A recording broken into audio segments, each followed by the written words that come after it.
all right. Pamela, we are going to be fixing that very shortly. But in the meantime, thank you so much for joining us here today. This is the African Alumni Association at the University of Toronto, and today we are hosting recent graduates from Makerere University. We are going to be discussing what the next step is. What are their prospects and why they are possibly excited about the next steps in their lives. Right. Before we start, as always, just a moment there. Right, it's been a while, you guys. I hope you are excited to be here today. Before we start, we wish to acknowledge this land on which the University of Toronto African Alumni Association operates. For thousands of years, it has been the traditional land of the Huron-Wendat, the Seneca, and the Mississaugas of the Credit. Today, this meeting place is still home to many Indigenous people from across the island, and we are grateful to have the opportunity to work on this land. Again, welcome to the African Alumni Association. My name is Henry Ssali. I am excited to be with you today. It's been a while, but we're excited to be here. I hope you are as excited as I am. All right, starting in a few.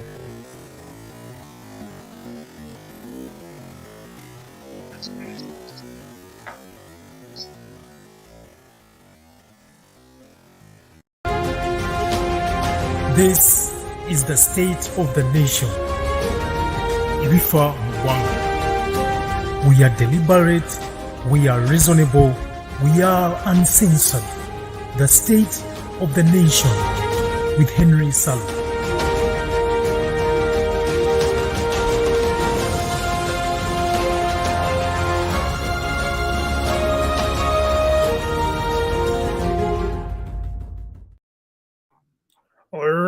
All right. This conversation is happening on Twitter, Facebook, and YouTube.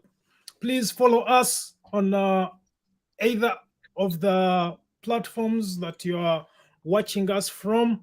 We have three brilliant minds, starting with, we do have the former president, the former guild president of Makerere University, Dr. Ivan Ssempijja.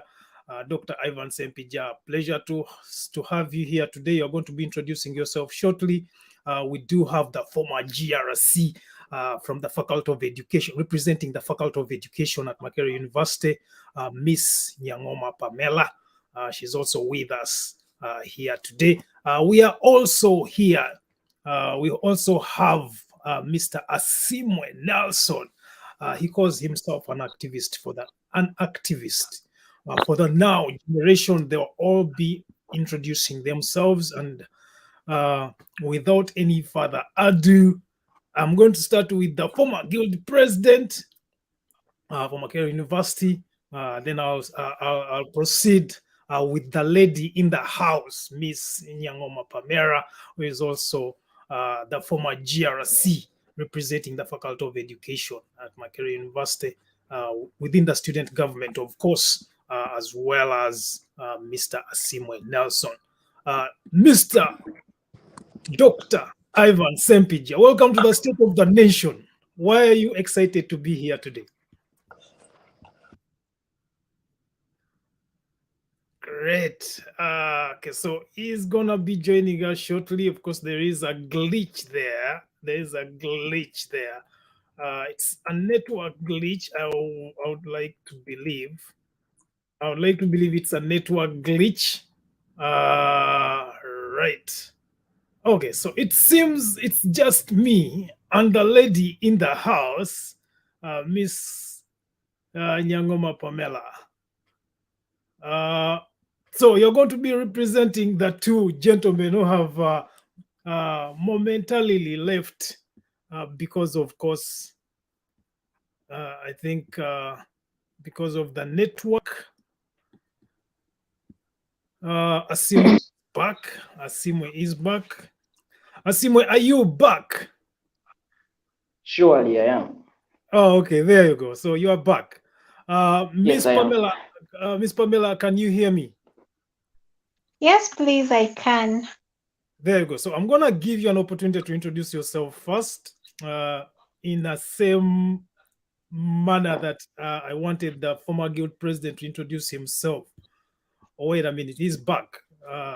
Okay, so the former president is back.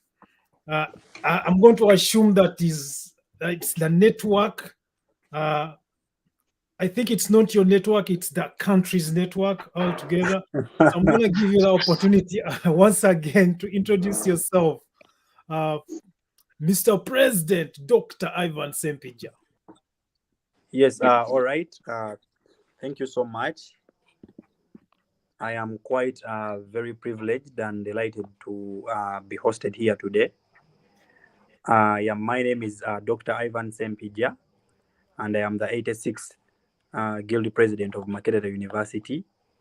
I am indeed very honored to be here so that I can share at least my story, what is in for us following this so-called thing known as graduation. We just graduated recently. I graduated this last Monday, and there is surely a lot in for us because many of us have actually already started having a taste. We have already started having a feel of what is really out there for us.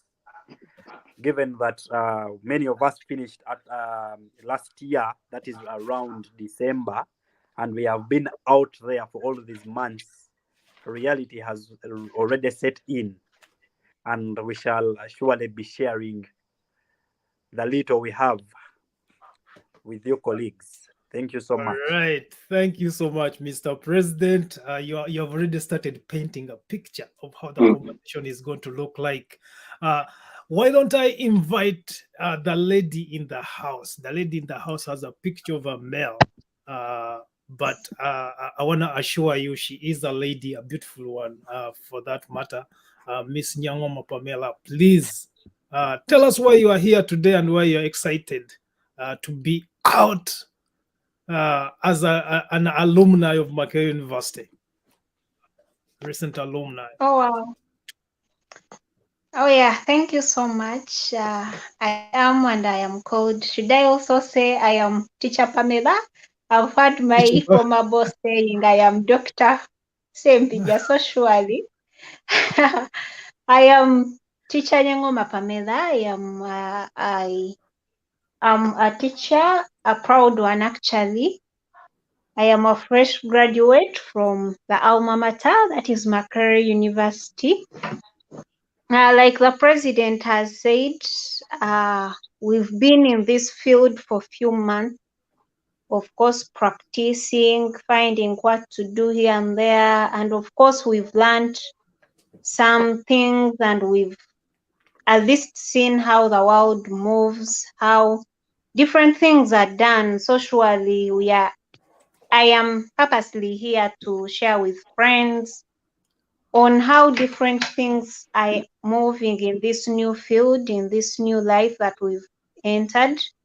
And I think I will still be sharing on what I think as fresh graduates should do so that we can actually benefit from our fresh degrees that we've just attained from the alma mater.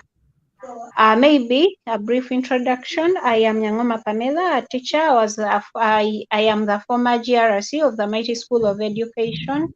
I served under the government of Dr. Ssempijja. That's why I call her my boss. I mean him, sorry. My boss, he was my boss. He was president, I was GRC. So I am surely happy to be here this evening. All right. Thank you so much for joining us, Teacher Pamela, proud Teacher Pamela. You will tell the people who do not understand what GRC means. You will be educating them, especially that you are a teacher, you'll be educating them what it means to be a GRC, what GRC stands for, and what are some of the experiences you attained with your colleague, Mr. President, Dr. Ivan Ssempijja. All right, Mr. Asiimwe Nelson, pleasure to have you here today. Please introduce yourself and tell the congregation why you are excited to be here. Thank you so much. I firstly want to extend my congratulations to these colleagues that added. I think all of us share the 72nd graduation as our alma mater, Makerere University, celebrates 100 years. I am by name Asiimwe Nelson Mushabe.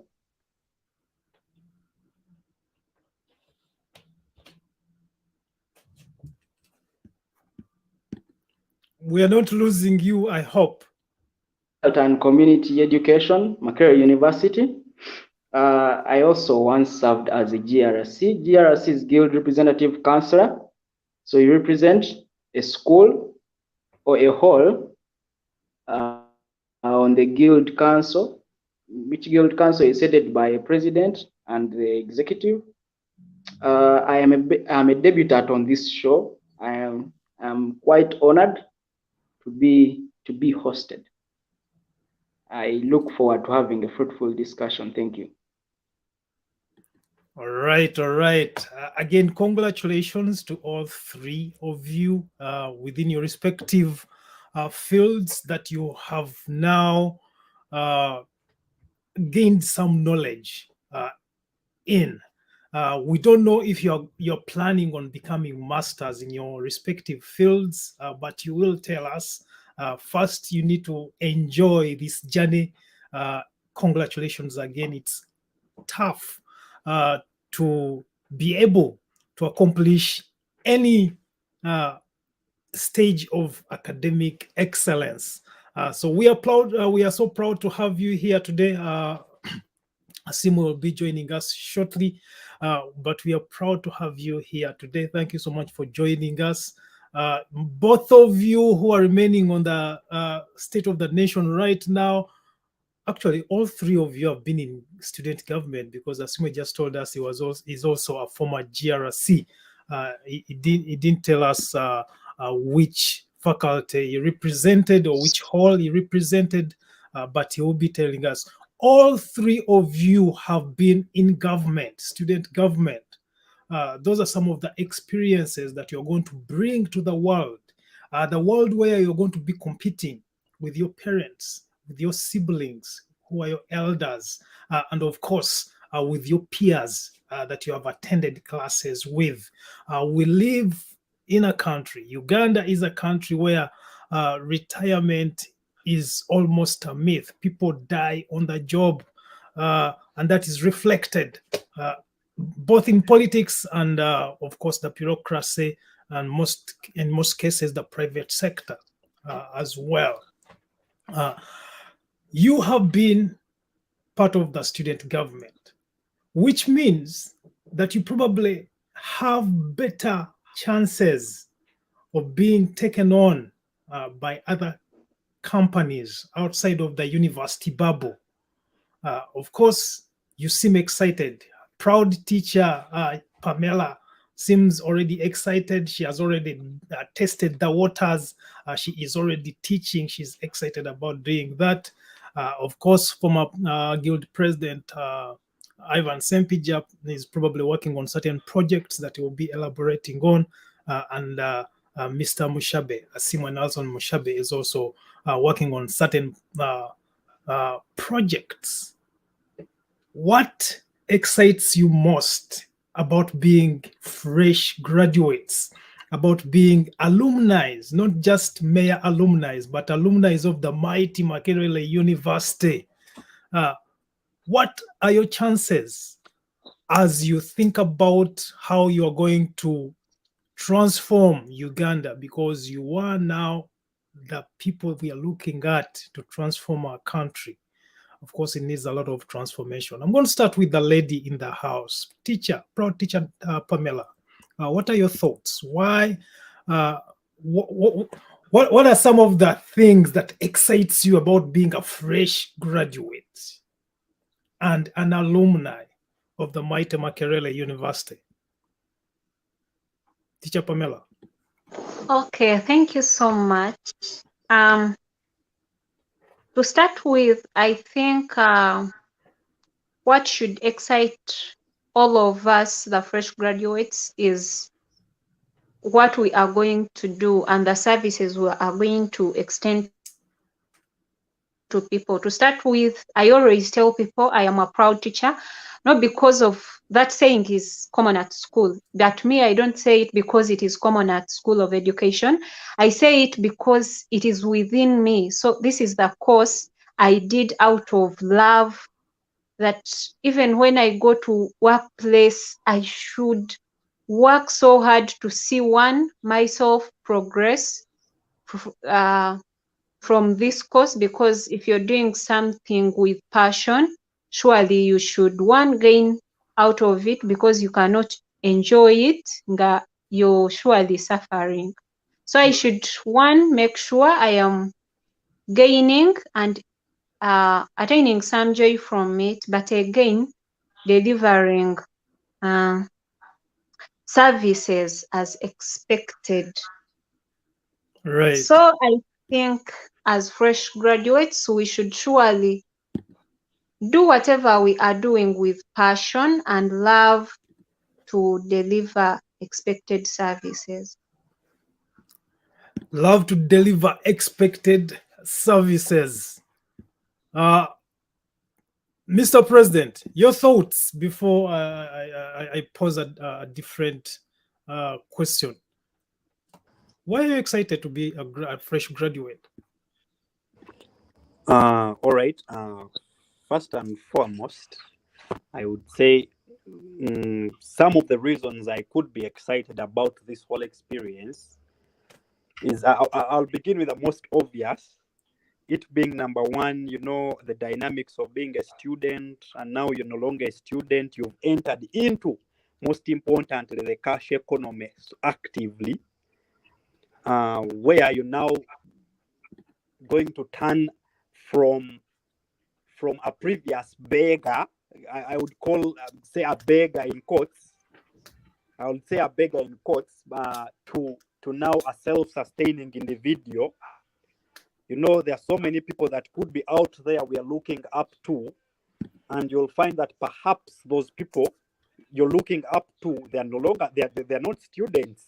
So if at all you want to be a particular, like a particular person, a particular individual, you have to first be within the same space where they are. You can't be a student and you're expecting to own arcades. You can't be a student and you're expected to be winning grants worth billions and billions of money as a researcher, just like a senior researcher, for those that could be in the field of research. And also, secondly, being fresh, just like you've said, you are fresh. You're fresh, so you can, perhaps there could be a feeling that you can better understand. You can better understand the dynamics of the current situation, or the dynamics of what we could call the digital world, and where you could have happened to be fully part, because it's a generation where you belong. You cannot perhaps understand a generation of the 1980s more than those of the 1980s. So that can as well present an opportunity for you to be excited about this whole feeling. I beg to submit. Right. Thank you so much, Mr. President, for that submission. Of course, I'm going to give Mr. Asiimwe an opportunity to respond to the same question. Why are you excited to be a fresh graduate? And what are some of the prospects you are looking forward to taking advantage of and enjoying as a fresh graduate? Thank you, Ssali. One, I think I should categorically state I'm not so much excited. I should also state that I'm officially unemployed. Graduation, it gets me proud and challenged. Graduation gets me happy and sad at the same time. I go through school for all these years. There are some people who go through school for 5 years. That is tertiary education. They go through tertiary education for 5 years. I've gone through tertiary education for 3 years. And you get out, you get into a hopeless world. You know, you're hopeless and the world is hopeless again. We get into a gig economy. Really, there is no cash economy or something. We get into something that I would want to call a gig economy. People are going to go through school, get out of school, and they are not going to practice what they studied in school. You know, you have just said that retirement is a myth in Uganda. You're going to realize that everyone, most of the people in the public sector, but there is no space. That is why I am proud and challenged at the same time. You know, happy because my parents are happy with me, my friends are happy with me, we go and eat these parties. But sad because the kind of attention on me after graduation of what my next move is so pronounced. People are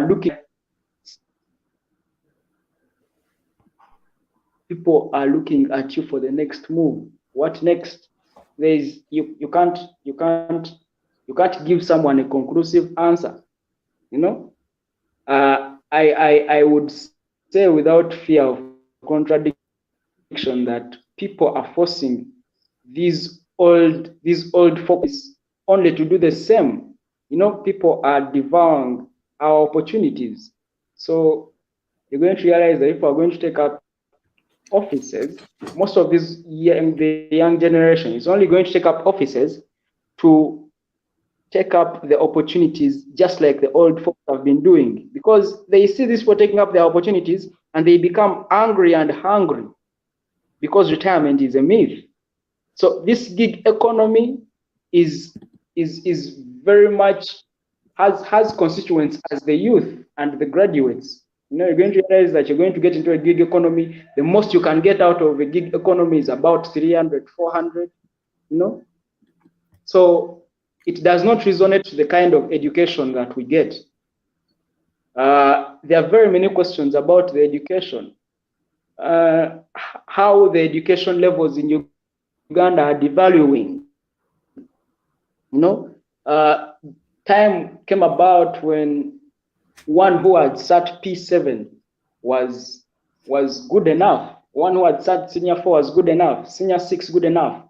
Right now, even one who has gotten a master's is not good enough.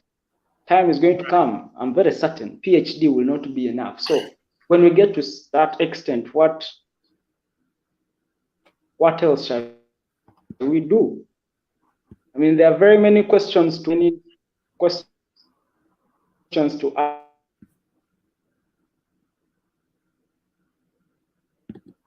Right. Ask and hope.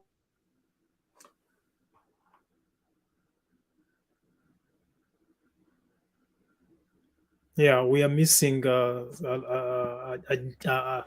chunk of. We are missing a chunk of some of the content you're sharing, which is unfortunate. I think because of some are going to be asked and answered here. Right. Are you still submitting, Mr. Mushabe? Thank you. All right.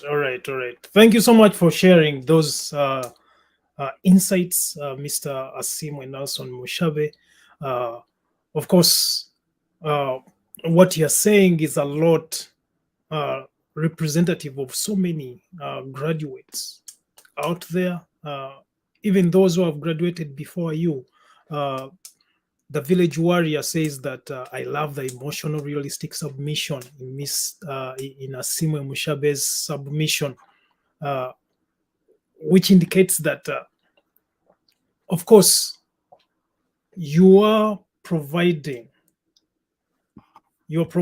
some of the sentiments that many graduates, fresh and previously fresh graduates, and when I say previously fresh graduates, I'm referring to those people who graduated during the COVID period. If you had any such graduations, people who graduated immediately after the COVID crisis, many of them are still on the streets. Uganda is a youthful country. Many youth who have graduated either from tertiary institutions or universities, or even professional institutions, like people have gone through medicine or law school or dentistry. Many of them are still struggling to get where they should be or to work in their respective professions. Of course, proud teacher Pamerah is proud to be teaching right now after having accomplished her degree in education.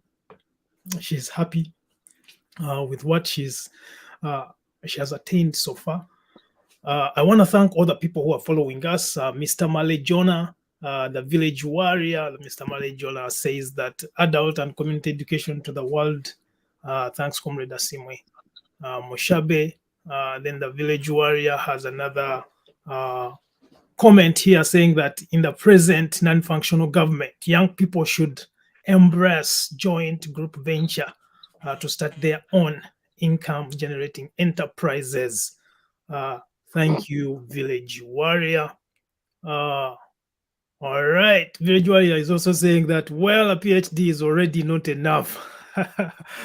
You're discouraging some of us who are pursuing these other rites of passages that we think may be useful, not just to ourselves, but also to our communities. But before we proceed, of course, Mr. Asiimwe's submission has been very emotional, but he is not the only one. There are some other people who are making public appeals to the employers, to the friends who promised them jobs when they were pushing them to study hard, when they were encouraging them to study hard. There are many people who have started making those public appeals. Some of them are posting posters and telling people what they have studied. Others are doing TikTok videos or other forms of videos to appeal to the world out there, to remember them, to remember the promises they made to them. And one of those is probably one person that you know, your colleague, is making an appeal to the people who promised him jobs when they were encouraging him to go back to school, to study and accomplish himself. Nyongera okubajjukiza abatusuubiza emirimu tumaze okusoma zidiguli tuzifunye CGPA ziri waggulu zi second upper first class zaganye second upper tuzirina ziri waggulu mutwe ku mirimu mu connection tubwetaaga otukuba amasimu mukwate bamwe muba musobola mutukubireko mutujjukize nti mwatusuubiza emirimu bannange kono mwe namwe mugiraba kyetumanye emirimu gye giri tetujja baswaza. Some of us are so hard working. All right, you probably know who that gentleman is. Let me start with Mr. President. Do you have a job already? Are you in a job that you studied for? All right. Yeah. First of all, I think given the nature of our training, I would perhaps say yes. Because after my training, after the 5 years, you're all employed by government for a period of 1 year as intern doctors. And apparently that mandatory 1 year is what I am currently doing and pursuing. So as could have set in a long time ago, but more and more is actually will be getting our way after this 1 year, when you're no longer perhaps employed by government. And the number of challenges that we need to appreciate as fresh graduates, given we need to know what is really in for us. What is really in for us? We need to ask ourselves, what is, whereas I could be doing this right now, but what is my fate after this 1 year is indeed the question.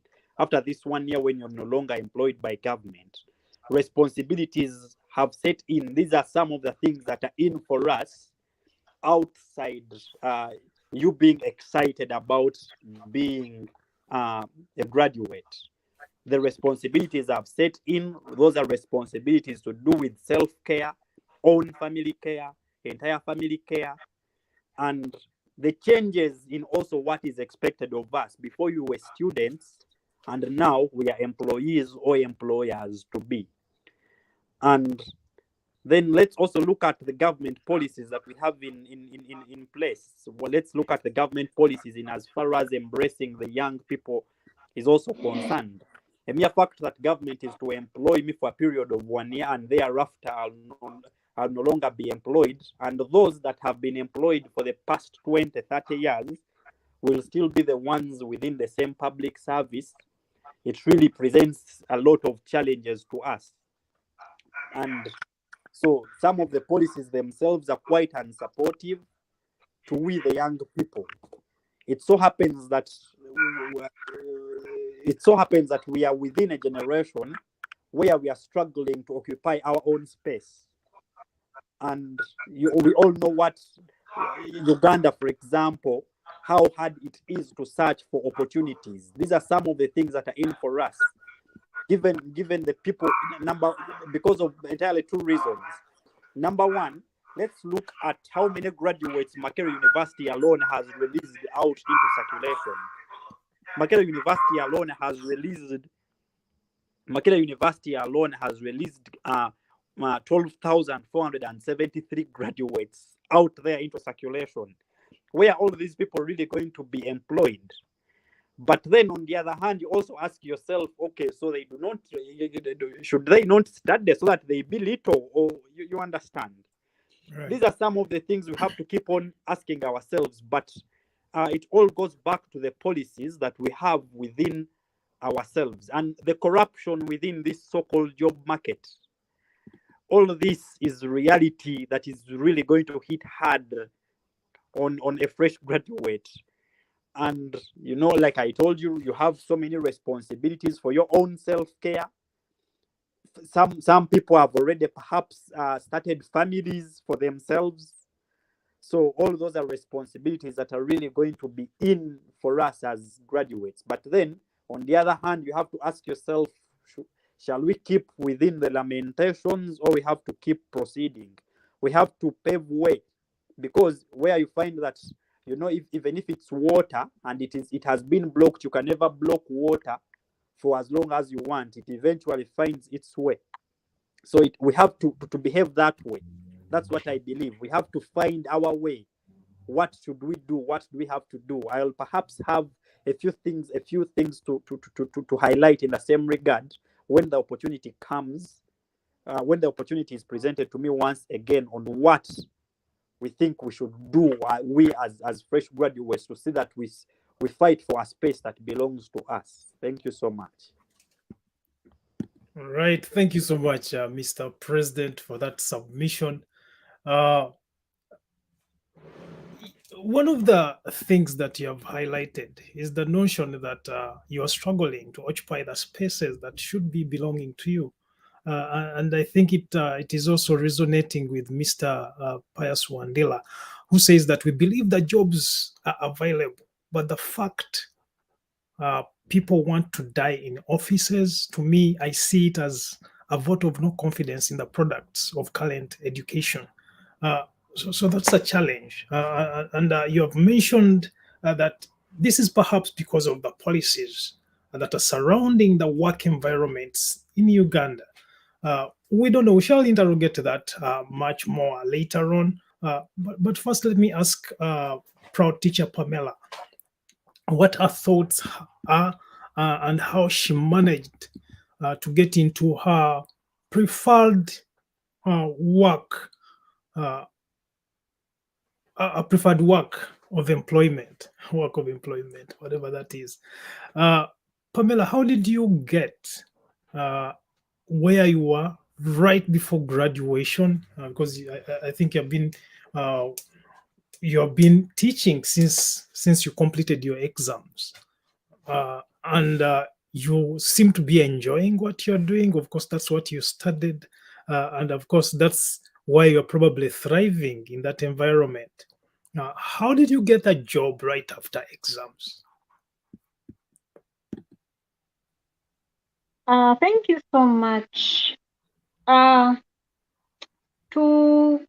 some extent, I yes believe that jobs are not as enough as they should be. I mean, we graduate many, but offices are occupied by very many people that don't want to give us space and all that. But to some extent still, I think as fresh graduates, we are also, should I say, not ready or competent enough. I'll give you an example that we also have a mandatory practice that we have to undergo. It is also part of the study and all that. But you will be surprised that most of us got jobs from there.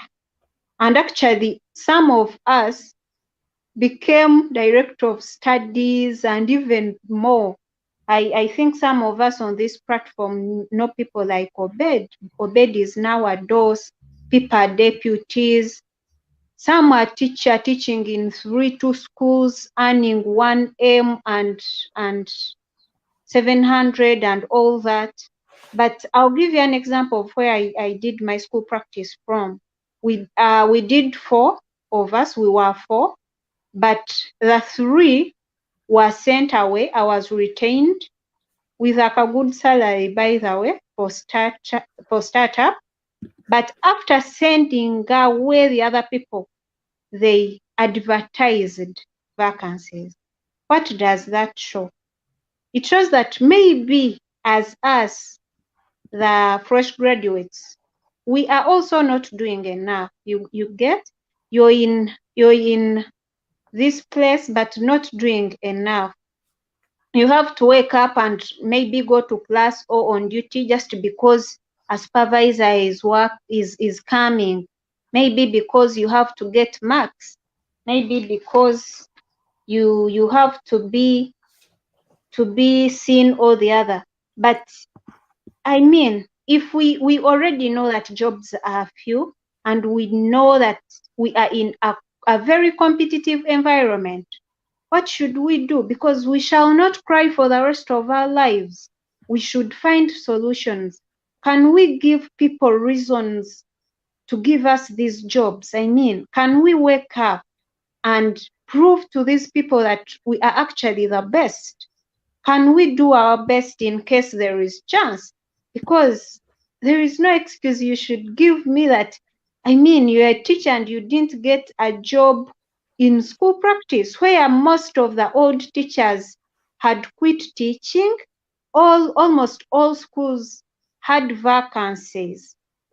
But you do school practice and come out and you tell us you want a job, surely. I think there is a problem. So we've all talked about this whole thing of government, no jobs, no what. But I think we should now change the talk, because that is becoming a song, and it seems it is not being handled any soon. Now what do we do? Do we quit school so that the people that go to school are few and that's how jobs will be enough? Or do we study and make sure we find our way out in this field? That's all I can say for now. Right. Thank you so much for that submission, proud teacher Pamela. Mr. Asiimwe Mushabe, Pro Teacher Pamerah seems to Yes. paint another picture, a different kind of perspective on why some of the graduates are not yet employed. The question is, are you ready for employment? Should companies trust you to replace those who you say that shouldn't be there because they have reached their retirement ages? They have worked enough, they have served the country, they have done their due diligence. It's time for them now to move on to either private sector business if they are teachers or doctors, or retire if they're working in the public sector. Mr. Mushabe, are you not doing enough to be picked on by the companies of your choice? Do you agree with Teacher Pamerah that some graduates just are not doing enough and the times for lamentations are over?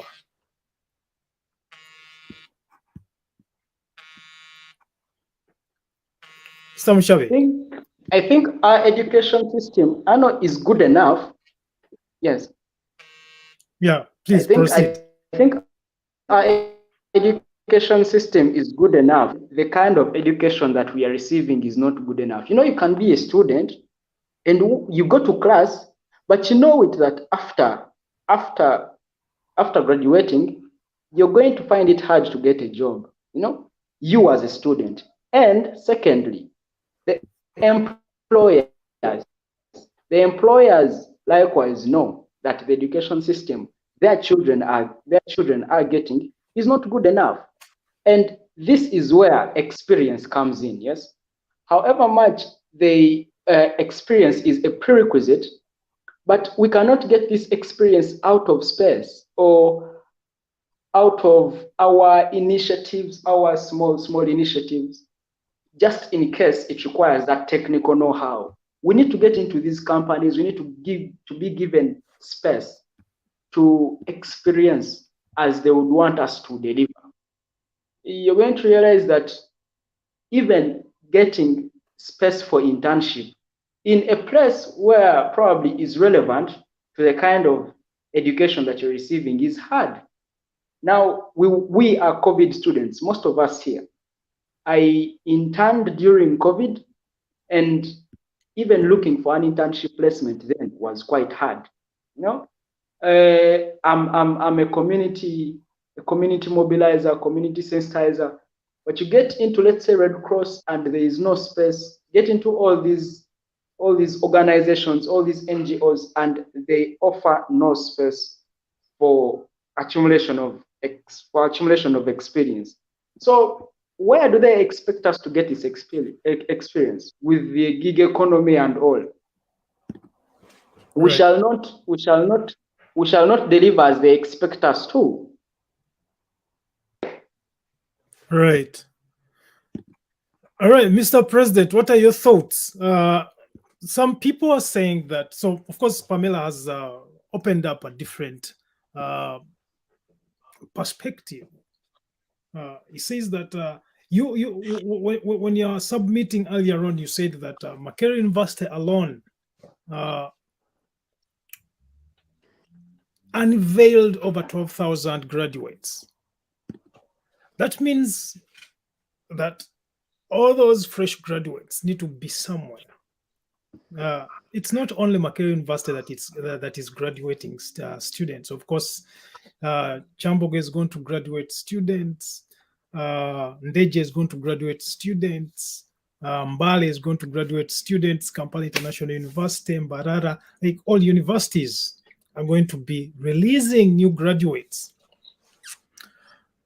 If it is true that some of the positions are there, especially within the education sector, because the education sector, many teachers quit teaching during COVID and started pursuing other areas of interest because education just wasn't interesting anymore. It wasn't functional. My friend here, Mr. Asiimwe Mushabe, interned during COVID, but he was not retained like proud teacher Pamerah was retained. As a doctor, what are your plans after the 1 year internship? To be either retained where you are interning, or to get into the space you think that you should be, that you deserve to be operating or working. Okay. Mr. President. Yeah. Yes. Okay. Yeah. All right. Yeah. First and foremost, now this such a question being quite very, because it's not more of a general question. It's more of a subjective one. Not the opinion in most cases with such a question is more subjective than objective. If it's that way, I think that has a lot to do with the individual themselves. You understand your personality, Right. yourself. There are people that are go-getters. You understand. There are people that are go-getters, and I could say I'm also one of those people. I am a go-getter. There is an opportunity somewhere. I will surely do all I have to in order for me to, because I have to fight for the space. You understand? Given that I have not really been offered the opportunity, the space, I have to fight for it. For example, I'll give an example where I work. I work at China Uganda Friendship Hospital, Nakuru. And Nakuru itself, the number of volunteer doctors within Nakuru, I think they double or triple the medical officers, the doctors that are employed by the hospital itself, and those are just volunteers. By the time people are just volunteering, then what do you really think is the fate? It really becomes quite challenging. But me, I believe, as an individual, what we ought to do, we really ought to be quite proactive. We need to be proactive. We need to be quite proactive to grab opportunities. We need to be go-getters. You understand? Opportunities will not find you in your comfortable zone. You will have to search for these opportunities yourself. You will have to search for opportunities. For example, I have a colleague. She was in Sedat. She was in Sedat. She was doing electrical engineering. And many people, with the way many people think it's not easy to get scholarships, that I know you people, you cannot just get that thing called scholarship. It is quite hard.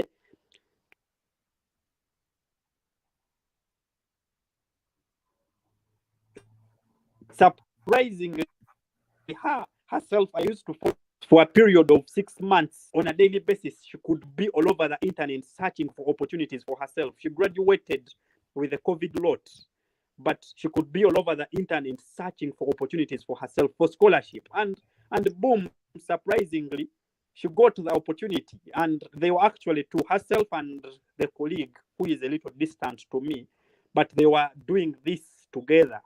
And surprisingly, they got the opportunity. But they were quite proactive. That's why I personally, I would, in one way or the other, somehow resonate with Honorable Nyangoma Pamerah in as far as some of these things are concerned. If at all this has happened, then what should we do? We have to keep on crying over it. You understand? Let's really get big go-getters. There is someone, one time I asked someone a question. I was like, okay, fine. We were having a discussion about how the economy right now is really failing.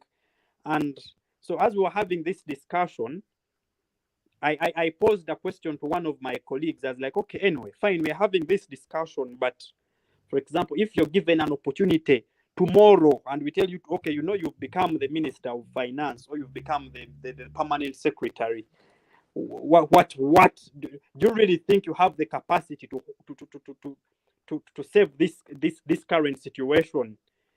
And when they try to think critically through it, they were like, no, but and this colleague of mine was like, no, but there are people out there that can do this thing well.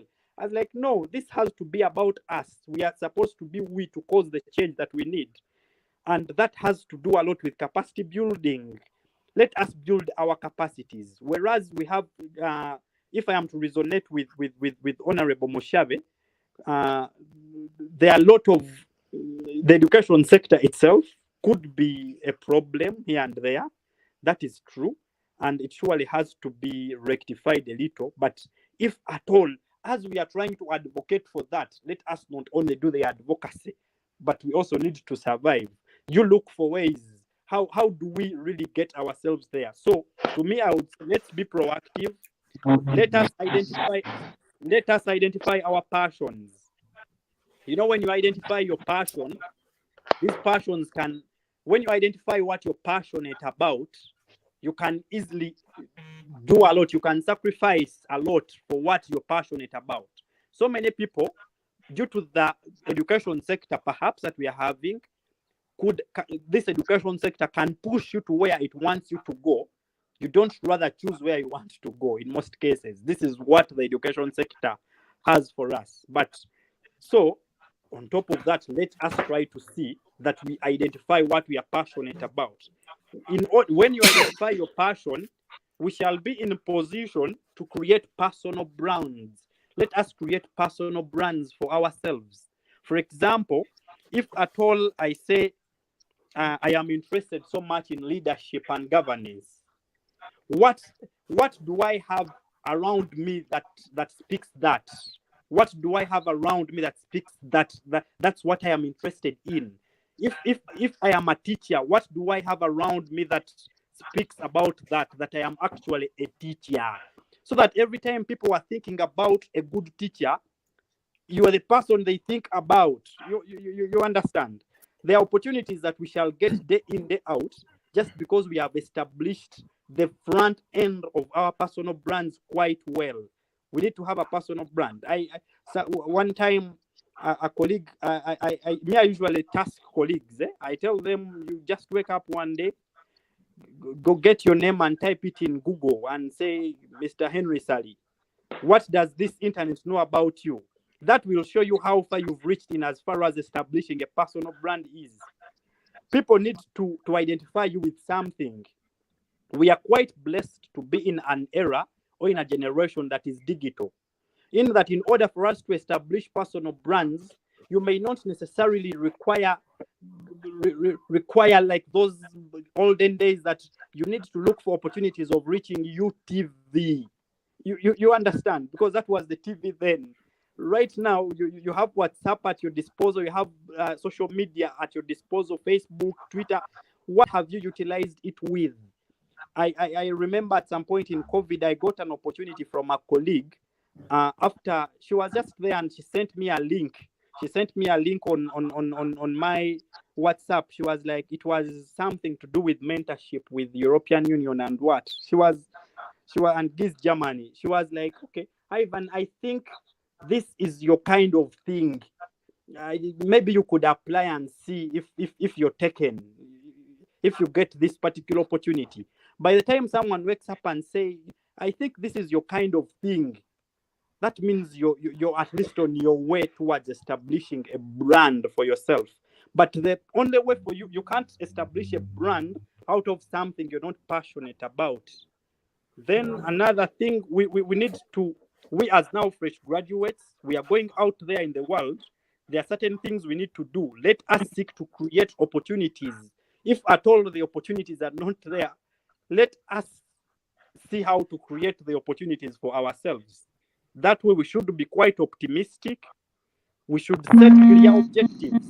You should set clear objectives, because what was expected of you then, back then, the modus operandi of having you evaluated was an examination, that you came to university to pursue a particular degree. Given that you came to pursue that degree, at the end of every semester, there are examinations to assess how far you have reached. So out there in this new world, no one is actually there to evaluate you. In university lecturers could have to routinely assess and evaluate us. When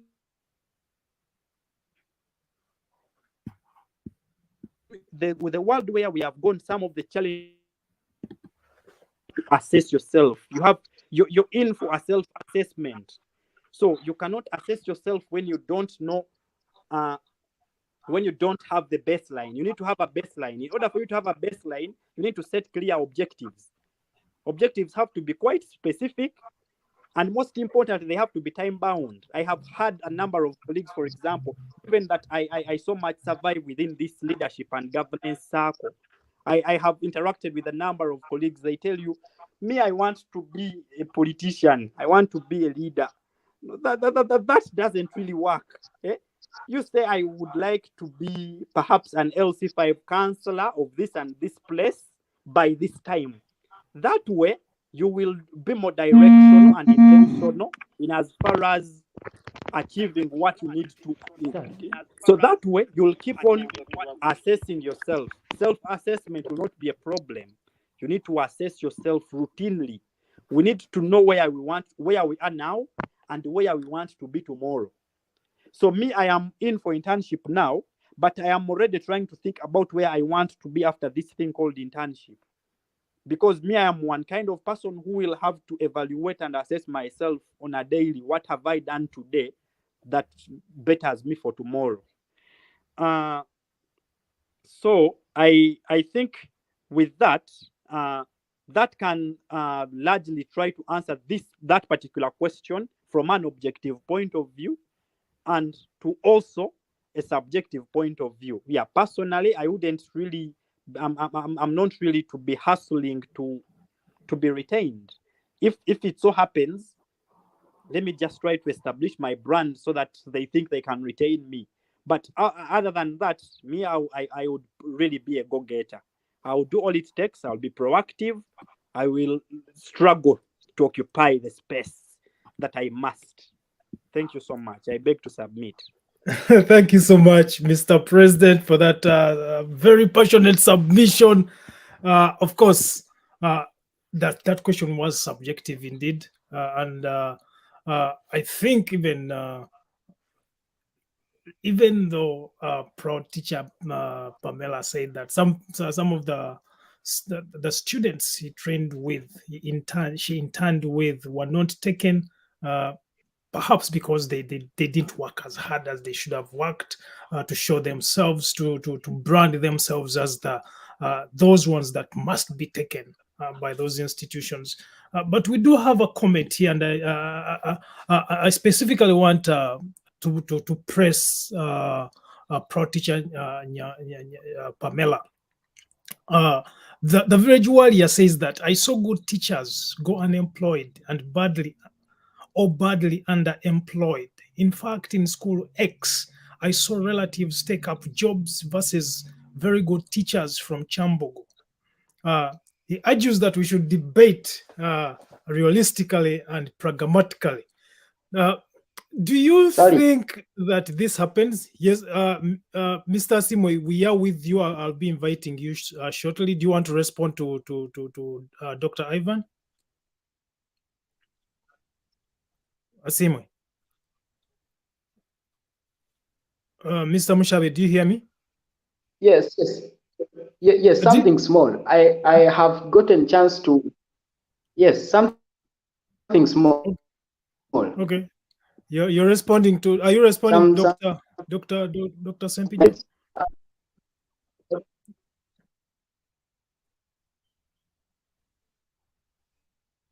Yes, proceed. Dr.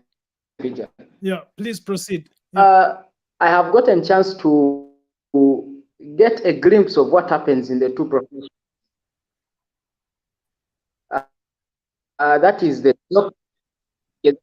are not unemployed or have higher rates of unemployment.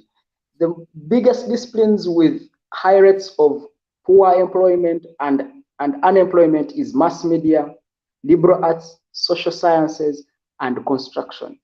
I mean, so, realistically, just like the village warrior stated, just in case a graduate teacher approaches you, what chances do they have of getting a job, considering the fact that there are very many teachers that have given up on jobs considering the COVID-19 effect. Doctors, how many doctors are going to have that chance of landing a job compared to probably a social worker? I mean, this NGO space is hugely fought for by the big elephants, in quotes, let me call them that. So compared to other disciplines, teachers and doctors, I mean, they do not face the wrath of unemployment and poor employment compared to other disciplines. Right. So when they be, yes, they should be open-minded enough that even other sectors are put into consideration. Thank you. All right, thank you so much. Thank you so much for pointing that out, that we do have a doctor on this platform. We also do have a teacher on this platform. And even though teachers and doctors are very much underpaid within the realms of governance that we have today, they are still not as severely underemployed, or there's not so much lack of jobs. So it's easier for a teacher to break through the system and get employed, even though the potential will be underemployed. They still will have something to hold on to as a job. Similarly, doctors or medical practitioners are likely to get employed even when they're underpaid than in other sectors such as mass media, humanities, social sciences, and liberal arts. All right, thank you so much for pointing that out, and I think we need to put that in context as we engage in this conversation. Proud teacher Pamerah, how do you respond to the Village Warriors' accusation that even within the education sector, there are potentially some favoritism that is going on in certain schools? Is this a reality in Uganda? Well, of course, when I was submitting, I didn't say such things don't happen. But me, I have, or I am working hard to draw my minds away from things that I don't have control over. So I am saying, yes, even leaving favoritism alone, even schools in Uganda are not enough to take in all the 1,000 teachers that graduated this year, and the more that have been graduating year in, year out. There are many factors that cannot favor all of us. One, schools are few, they cannot take in all of us. Two, favoritism and all other stuff is going on. And yes, me, I am saying now, I don't have control over that.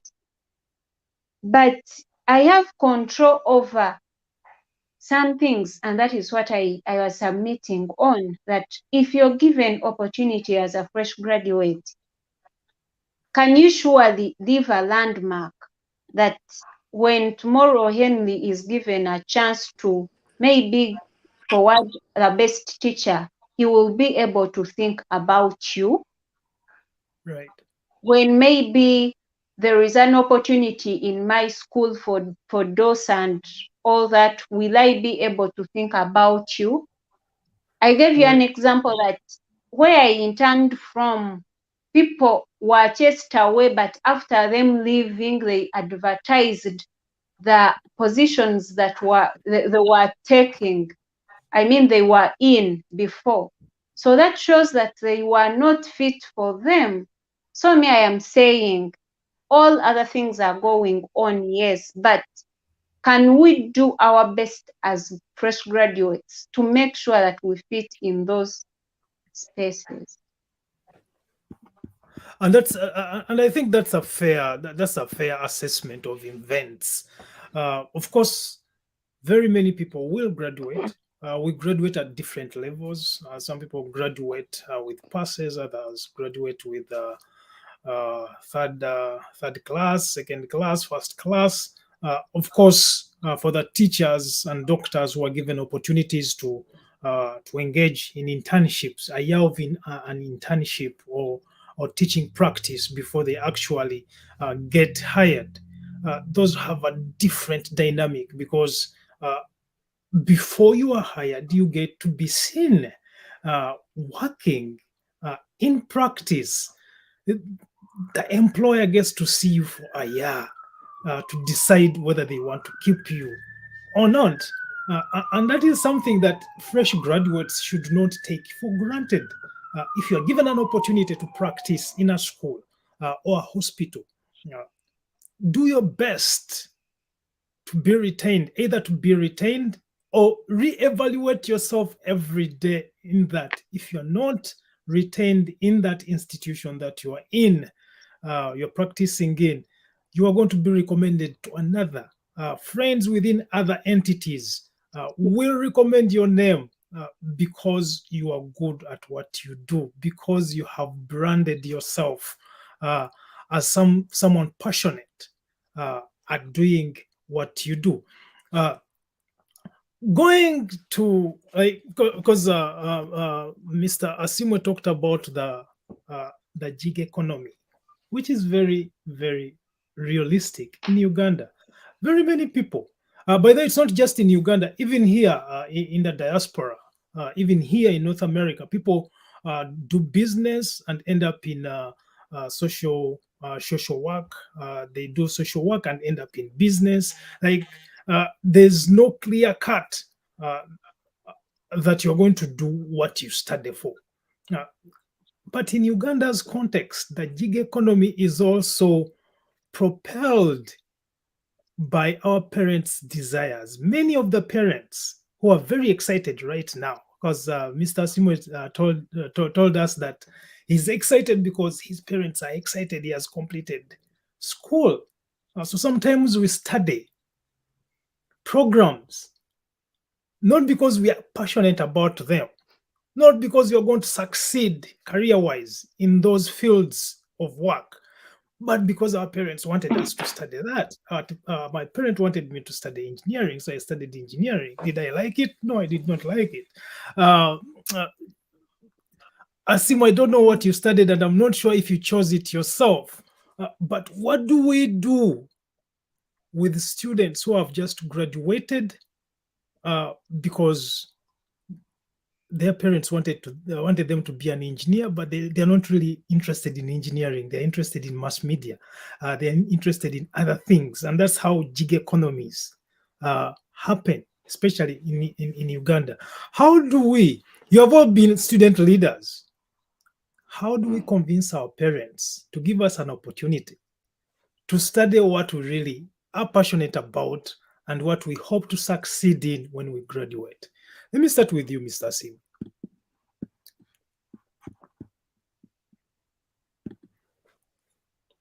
Thank you, Ssali. Firstly, allow me address the issue of personality.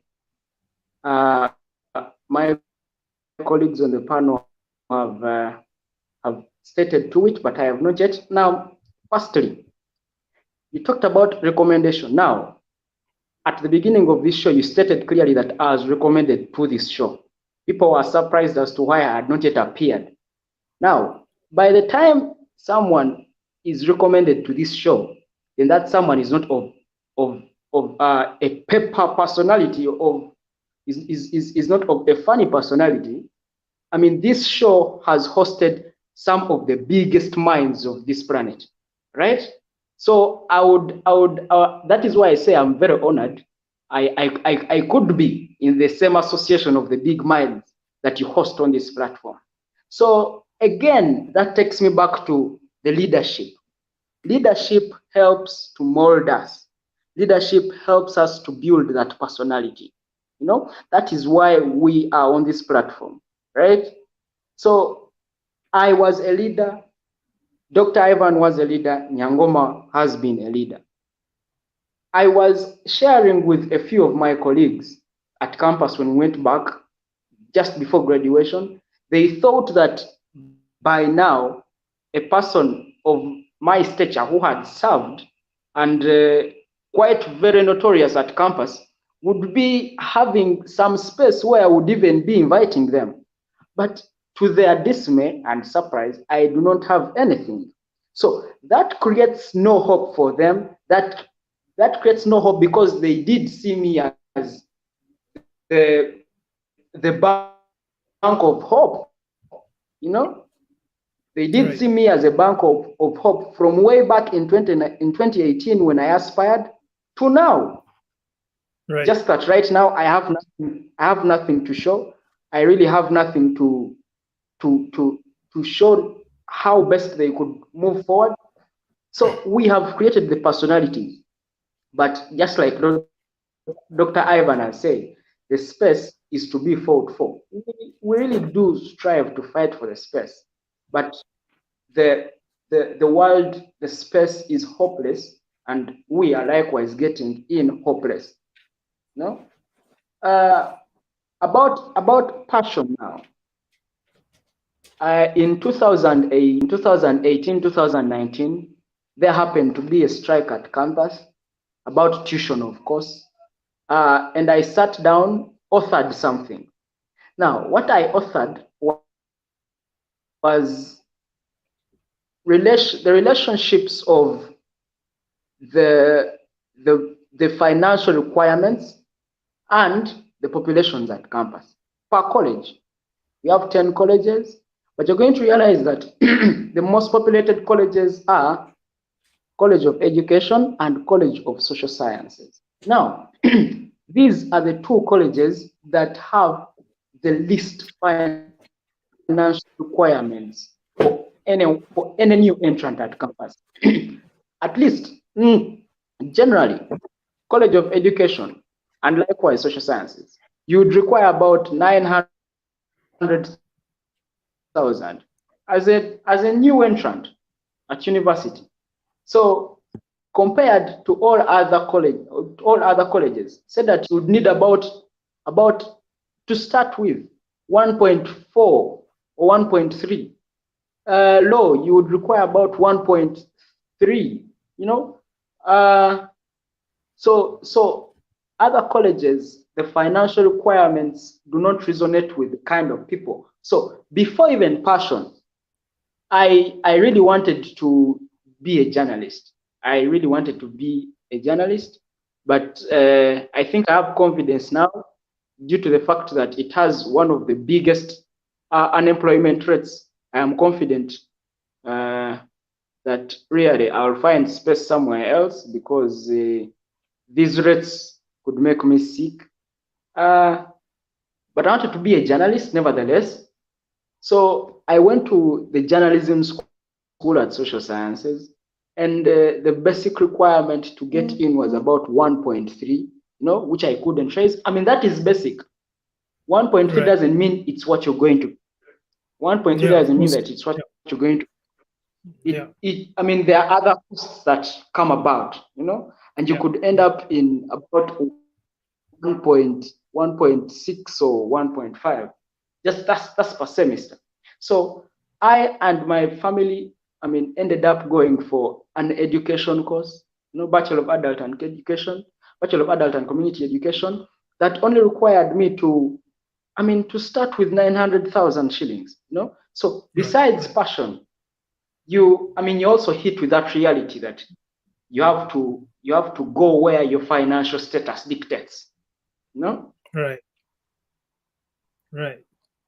So it has also barred us from exploring our potential. Likewise, the parents. Well, for my case, I'll speak for my case mostly because it was not my parents. If at all financial muscle, I would pursue anything I would have wanted, but there was no financial muscle that pushed me to education, and the social science, the social scientists who have some of the biggest unemployment and underemployment rates, you know. So it just gets all messy and intertwined, and you cannot just stomach and go around it. Thank you. I'm going to probe a little bit more on what you have just submitted, Mr. Mushabe. There is some sort of I want to be very pragmatic and careful of which words I use, but there's this notion, especially in Uganda today, that someone of Asiimwe Mushabe's name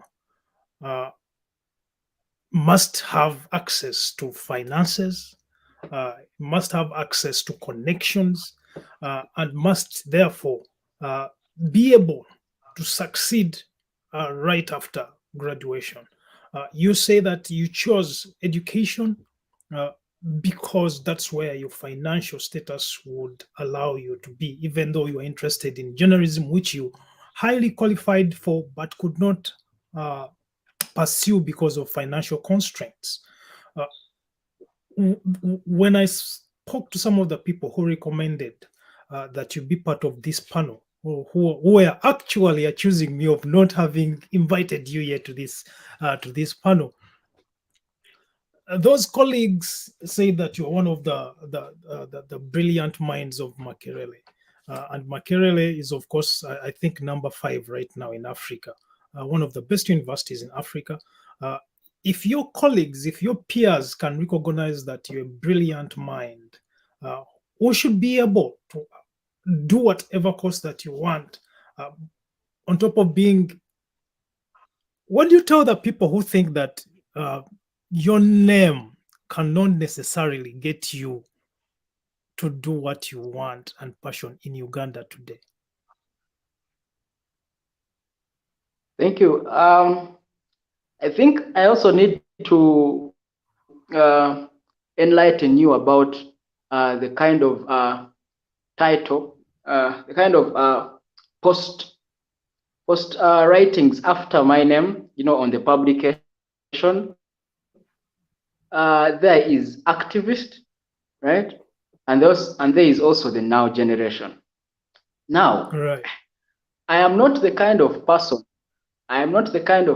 that would wish to do things that way. I mean, as other people state, I seem to be very well positioned to scoop some space. But you're going to realize, you're going to ask yourself, why? Why isn't such a brilliant mind, as they say, not somewhere? Why is someone could say I'm lamenting? But I think space in Uganda is not assumed by mostly those that are called brilliant, or mostly those that are called bright and all. It is assumed by those that can live with patronage, patronage, because you also stated my name. I am a Muchiga. Someone would say that the government the current sitting government, to which I share a region, who would want to do things that kind of way, like they are doing it. I mean, I am part of Now Generation, an association that would love to offer alternatives, as opposed to what is being practiced, because that is one of the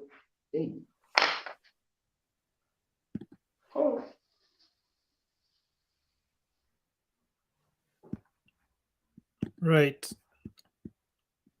I think we might have lost Mr. Mushabe. But he has told you why is not yet in those spaces that we might assume that he should be, based on his name, his background, and given the fact that he's a brilliant mind. Of course, who who government would want to tap into because he has the intellect, but he's also some might also know people who are very well connected within government. Beside that conversation, I'm going to go back to the issue of having graduates, because much as we are talking about underemployment within Uganda, we also have to interrogate the notion that many graduates finish school completing courses that were preferences for their parents as opposed to themselves. And that could be partly the reason why they are struggling to break through the workforce in Uganda. Mr. President, I'm going to go to you first before I go to your GRC, to your former GRC.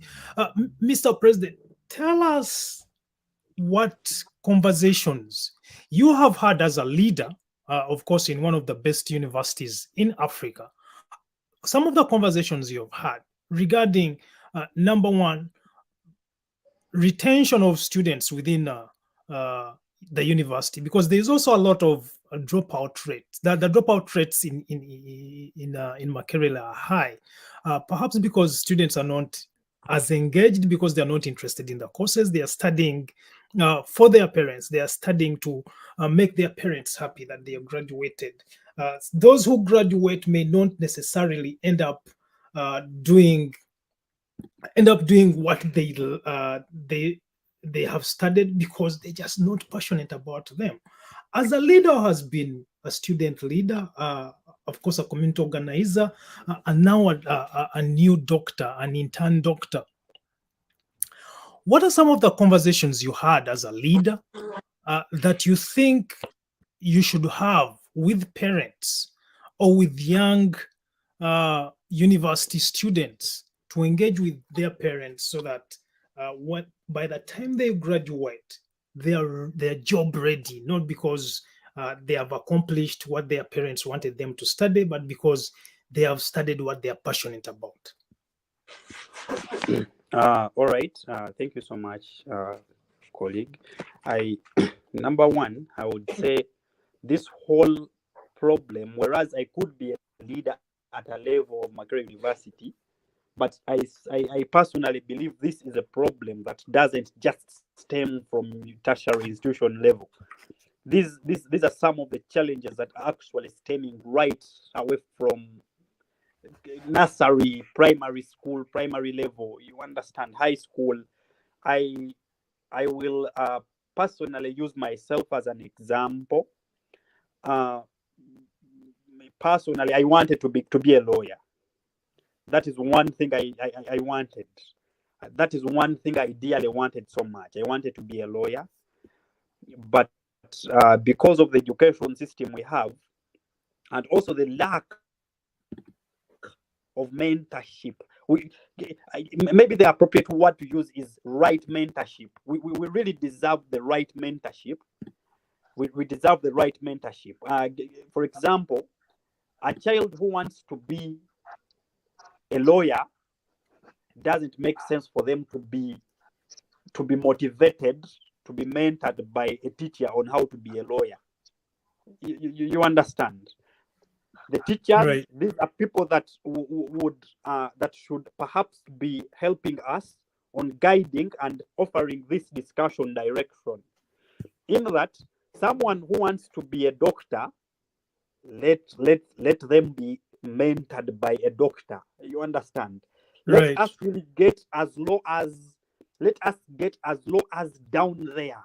Let us try to change that stereotype that our society has, that thinks that whoever scores such aggregate at this level is supposed to go to this particular direction. No. We surely need to see how to change such a notion, those kind of stereotypes. Like I've told you, I so much wanted to be a lawyer. Yeah. But yes, now after Form 4, they say you've scored so well, the grades are very good. This is a student who has scored a 9 in 8, a 12 in 8, 10 in 8. They will say, okay, so given these grades, now this is the teacher saying, given these grades, Right. this student is supposed to do BCM or PCB. This student can't miss out on sciences. You understand? But me, Right. whereas I have scored that way, I perhaps want to be, I want to be a lawyer. You understand? Offer me Yeah. the opportunity too. Offer me the Right. opportunity too. And our parents themselves, I think also the reason I say it stems that low, it also stems from the kind of like I told you, the salaries they Right. pay, the wages that are paid. There is a stereotype within the general population that someone who has done this course will actually be a little better, whereas the situation is worse for us all. But someone who qualifies as a doctor, someone who qualifies as an engineer, someone who Right. qualifies as this will perhaps have a better stand in as far as this whole job market thing is concerned. So you will find that this whole thing is kind of multidisciplinary in nature.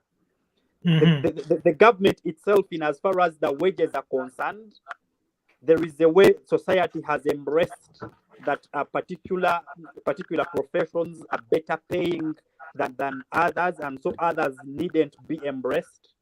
Right. Then that has greatly created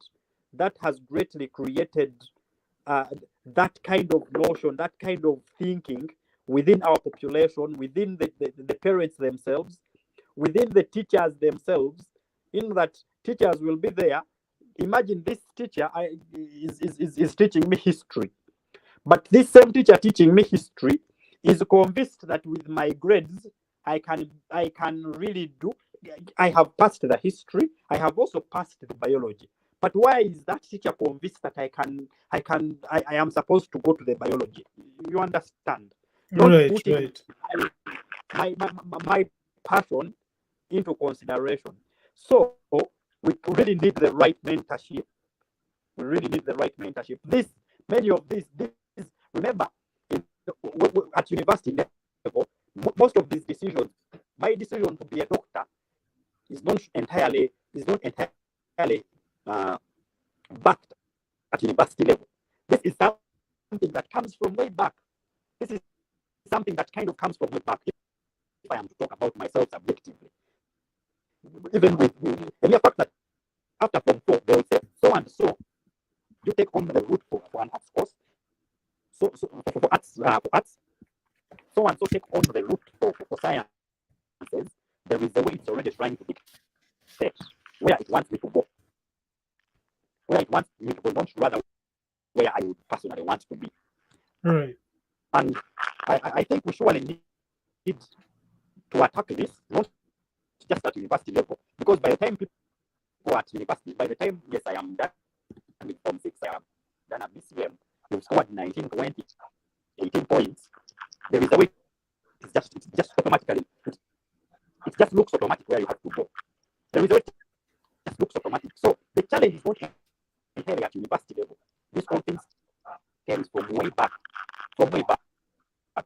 I strongly believe we need to open up this discussion at levels as low as primary level. And like I said, it's so multidisciplinary. This doesn't need only we or only the teachers themselves. It requires government as well to come on board and rectify the few things that are not really right, so that we try to change. It won't be an acute thing. It won't be acute. Yeah, we don't hear you clearly. Mr. President, we don't hear you clearly. Yes, hello. We don't hear you clearly. I don't know if it's the. I'm not sure what's going on. I actually can't get you as well. Oh yeah, I'm not sure. We don't hear you clearly. So your voice, you are sharing a lot of content, but we don't hear you clearly. Okay, am I better? Yeah, that's better. All right. Thank you so much. Yeah. So I was saying this whole thing is really multidisciplinary. We need to involve various stakeholders. Government has to come on board, and certain things have to be made right. The education system to begin with itself. When you actually try to see, if I resonate with my colleague, Honorable Asiimwe, this education system, there is a way it will, most people that are in school, they will say, if it is time for the exam, let me read, go past this exam and forget these things after. You understand that kind of thing? Let me read. I remember that. I go and write it, then after I forget. The reason it is that way, because precedence has dictated so that even those that have remembered it or have forgotten it, it has not taken them any better. So you understand? Someone is like, okay, so what will I use this for? So it's more of a theoretical way. It's more of a theoretical approach. It's more of a theoretical approach. Yes, but okay, I would say, yeah, there are efforts that are trying to make it to better it. Because when I try to look at my young brother who is in senior 2 currently in Namugongo here, it's a little different from how we used to have it. These are people that have research sessions. Students are now being sent to go and research about particular topics. It has to be more of an innovative thing, not this kind of thing, because this kind of thing we have come to believe that it's a read, pass and forget, because in any way you will not utilize it. Also, there is a way it also doesn't make sense for us to get out there to the job market. It really puzzles me every time I am seeing people advertising for jobs and they say 2, 3, 4 years experience. It really doesn't make sense. Right. Then who is going to, how shall we get the experience when you do not open up space, at least for us as well? You get, that is one of the most illogical things that I could have seen, that I need 2 years, 3 years experience. Even actually you'll find that even the scholarships themselves, in case someone wants to upgrade more and more, they'll say they'll need you to have experience of 2 years to apply for a particular scholarship. Now, what is that? You understand? So I think we need to really come close. We need to get together, get down there. I fully emphasize the point of mentorship. The point of mentorship is very key. It is very, very key. Right. We need to have mentors, because actually the same method is currently being employed in Namugongo. In Namugongo, once a child gets there, they have to be attached in one way or the other to a mentor. So students or children, as low as primary, they need to have these mentorship sessions taken very serious, with parents inclusive. I even wonder what is usually being discussed in the PTA meetings, Parents Teachers Association meetings in schools, because I believe these are things that we need to open up to. These are things, because this is the sad reality that we have to embrace. We have to open up these discussions to parents. And with the right mentorship, I'll also give another example. I have a very young sister. She's like in P3, P4. Right. But personally, I have been raised by parents that are not educated as such. You understand? Mm-hmm. They are within that gig economy. They have hustled their way. They have hustled their way from scratch. You understand? Without something substantial. But this young girl, because this young girl looks at the parents working in Chikubo down there, she has been asked on several occasions, Precious, what would you like to be in future? And I was shocked to hear her say, I want to own the shop. I know, but that's not a bad thing. That's actually that's a good exactly thing. So I'm trying to show you where this whole thing is going. Mentorship, yeah, mentorship. You understand? Right. This whole thing called mentorship. When she says, I would want to own the shop, you ask her, why would you want to own this thing called the shop? She's like, now with the shop, we have been eating, we have been going to school. You understand? With this thing called the shop. You understand? Yes, So yes. that thing called mentorship is really very important. We need to mentor these people.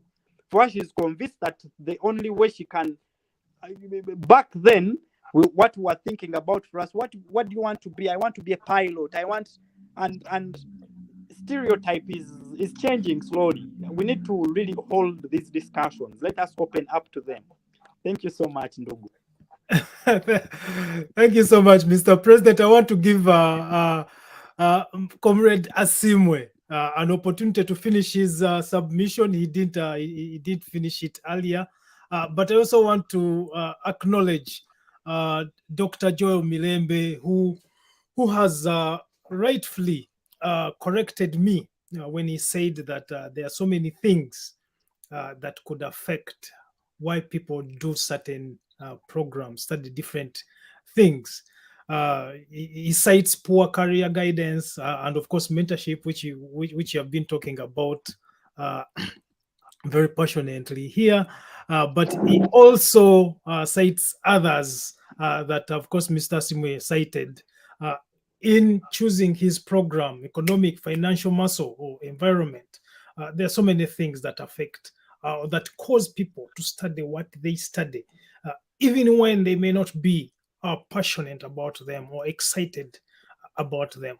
We do have a few minutes remaining to wrap up this conversation. So I'm going to give you both an opportunity to wrap up and tell us what your prospects are, given where you are right now and where you see yourselves in the next 3 to 5 years.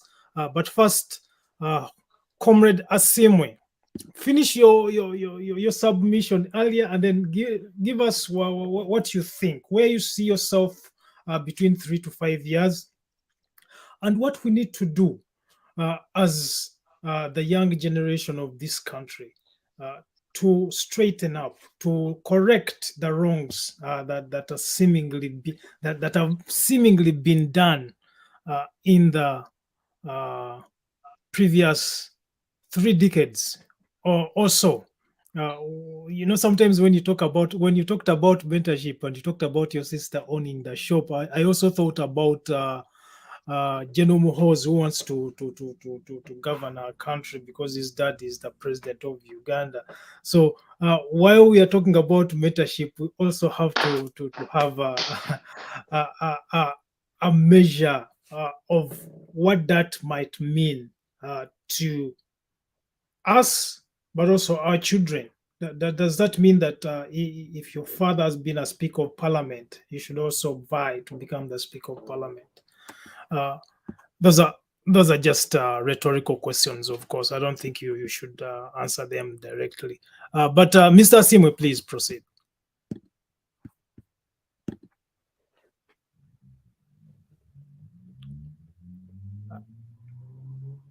Mr. Asiimwe, are you with us?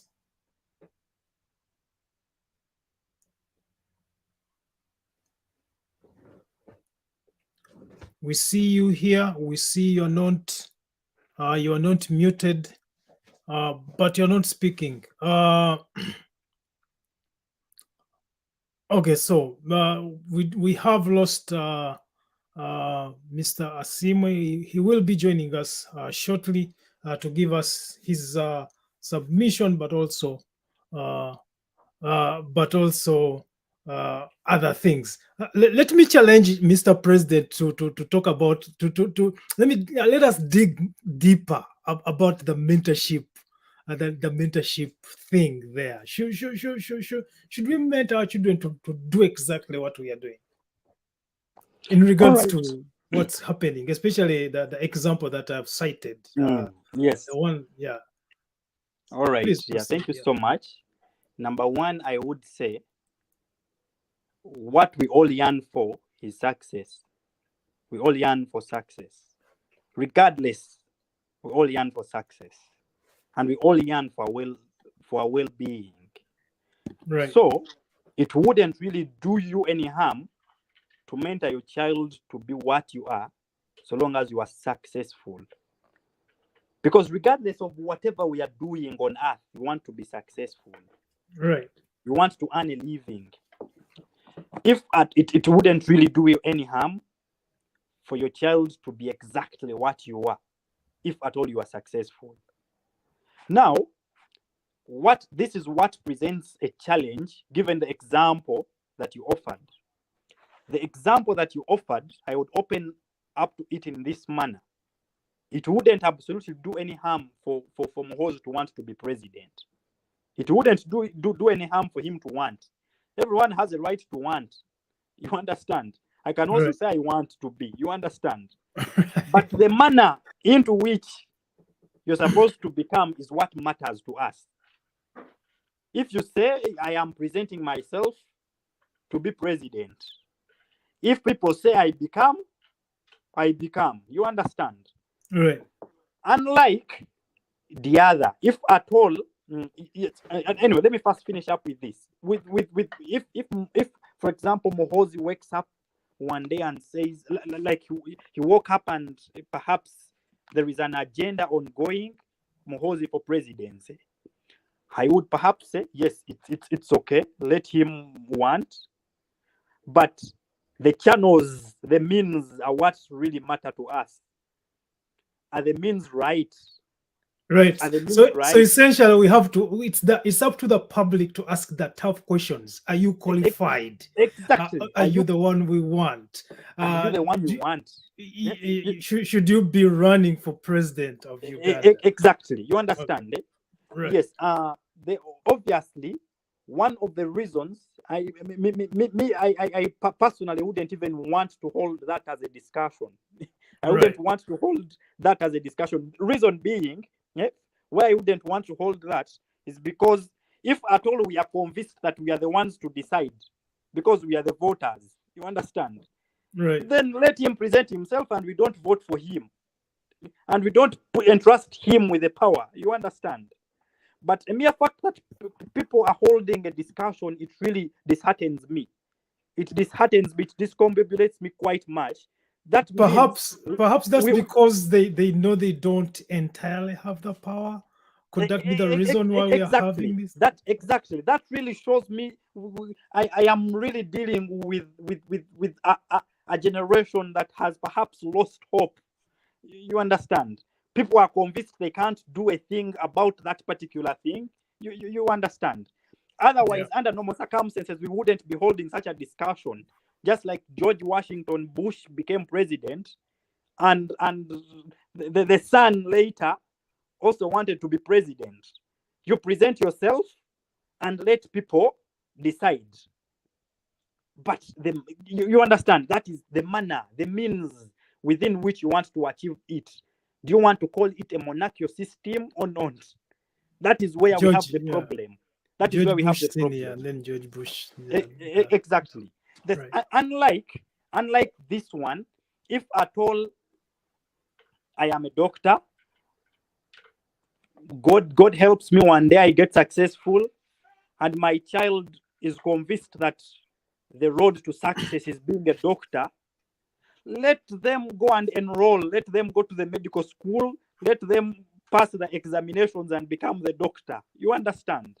If at all they are convinced and they have identified that as their passion, then I'm going to interrupt you and give Mr. Asiimwe an opportunity to speak because it seems the network is disturbing him. But I want to also acknowledge Nadia Apai, who says that as a teacher, she once pointed out the issue of mentorship and asked her students which one of them wanted to become a teacher. And none of them raised their hands because they think the perception is teachers are poor, therefore I cannot be a teacher. None of them raised their hands. The question is whether if she actually followed all those students in that class, if none of them actually pursued an education program later on in their lives. That's something we can pursue later on. But Asiimwe, welcome back. We are sorry that the network is disturbing you. Please proceed with completing your submission and telling us the prospects of the future in 3 to 5 years time. No, thank you. I'm sorry for the inconveniences. But I want to state categorically that mentorship is very key. It's very key with directing our education efforts, in a particular way. But I want to say, what is mentorship without the capacity to realize it? Right. In the end, because just like doctors stated that one of the siblings that opted for owning a shop is a bit younger, and as opposed to that, the one in senior at Namugongo, I'm very certain is not going to opt for a shop. I'm very at most certainty is not going to opt for a shop. Why? Because see, in senior, I'm very certain there is that professionalism, being built and cultured in you. So you're going to have that professional direction that you really want to take. Maybe lawyer, a doctor, okay, yes, there is professionalism to the shop, trading and all, but I'm very certain this one in senior too is going to rather opt for, these white collars, that's just a perception. And Right. there is capacity. There is no capacity to realize, because in the end, there are going to be some other factors that are going to come in play, accruing to the fact that you have been mentored, you've gotten the career guidance, but some other factors are going to come into play later that are going to push you again to deviate from your would-be career to something else. Well, the fact that you would want to go back and examine whether none of these students really put up their arms, did pursue being a teacher, I think it again gets back to what I am trying to say, that there are other factors that come in. Then earlier you really didn't want to be a teacher.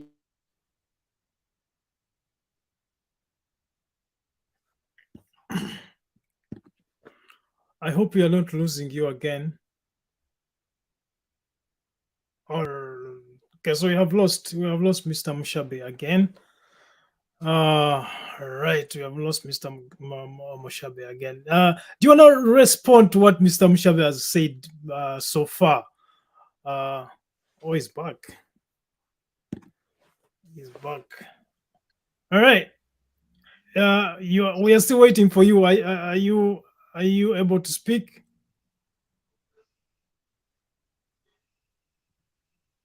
Mr. Asiimwe. Yes, I'm please back. Proceed. Please proceed. So I'm going to do what I've never done before. I'm going to give you an opportunity as you wrap up to ask Mr. Ssempijja a question, and I'll also ask Mr. Ssempijja to ask you a question before we wrap up this conversation. So, Mr. Mushabe, as you wrap up, complete your submission, Yes. your future prospects, and ask one question to your colleague, the former president, the 86th president of Makerere University Guild. So I think it is quite funny how we would want to pursue the end and not the means. I mean, I think we also need to examine the means. How do these children get to teaching, which teaching they did not want in the earlier stages, And then you also asked about my name in relation to the space. The now generation that I said I am an associate of seeks to give alternatives on how this country is governed. So this country has never given me that confidence. The education sector that this country has rooted for has never given me that confidence that I would one time leave school and get into the job market and I start earning those very good 6 figures, those very good 7 figures of pay. It has never. And because because people here have been downplaying experience, that probably someone is out, a fresh graduate, and they are being asked to present, to come along with them experience of about 2 to 3 years. Trust me, right now, I would pay for experience. I know I'm a person who loves to live a life of experience, so I would even pay for it, to accumulate experience.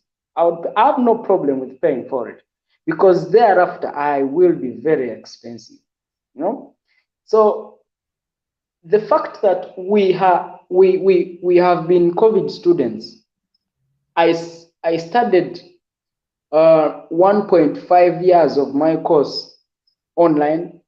So just imagine the kind of devastation, There are these 2019 entrants. They studied 1.5 of their courses, 1.5 years. I think close to 1 to 1.5 years of their courses online. I have a sister doing education, but just imagine the kind of frustration that she went through. Right. Have we lost you?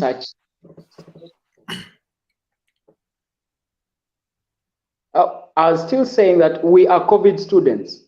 Right. Yes. I studied 1.5 years of my course online.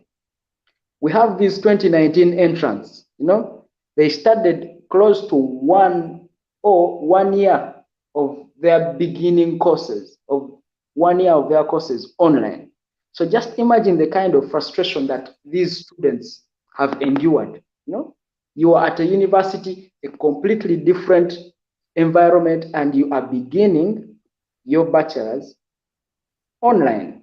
Which country has not provided the capacity to sustain such a decision of having education online? I'm not saying that we should not have education online at all, but if at all we are to make that decision, let us have the capacity in place, to uphold to the task. Because right now, a good laptop, a machine, is about 700, and that is the minimum, 700. An education student institution is 900, basically. So that is close to someone's tuition. So you expect someone who gave up their career for this career that is financially doable, viable, and you expect them to go for a laptop, a machine, just for starters, of 700,000. That is not workable. It is not workable. Plus, there are some other costs. There are data costs. Just like right now, it is not a lecture, but I'm being disturbed by network. I'm very certain. Electricity can go right now, in the middle of an online examination. Load shedding lately is very common in Uganda, even in Kampala. And that's quite the case a few years back, but I don't know what's wrong with these times. There are quite other costs that come along, and the tuition is going to remain the same as the traditional, as we paid for traditional lectures. I've seen one colleague here stating that education should be Africanized, but well, I need to leave to the answer of whether Africanized education shall really get us to cope with the Western world that we are trying to emulate and embrace. We are competing with a Western world whose education systems we have failed. We have, using their education systems, we have failed to get to where they are. So I've seen one colleague stating that probably we should Africanize the education, and probably let's see what. Right. I guess we shall have to figure out what an Africanized education looks like, and what value does it add to the Ugandan or other African economy. What sort of impact would such an education bring onto our communities?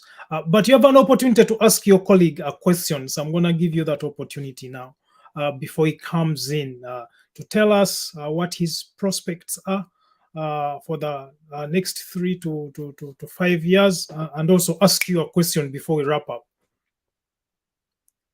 So Nelson, do you have a question for Mr. For the former president?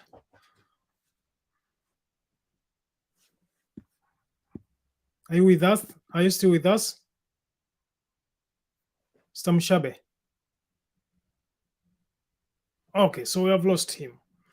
I've lost him. Oh, there you go, Mr. President. Your thoughts, and if you want to respond to what Mr. Mushabe has also said, please proceed. All right, thank you so much.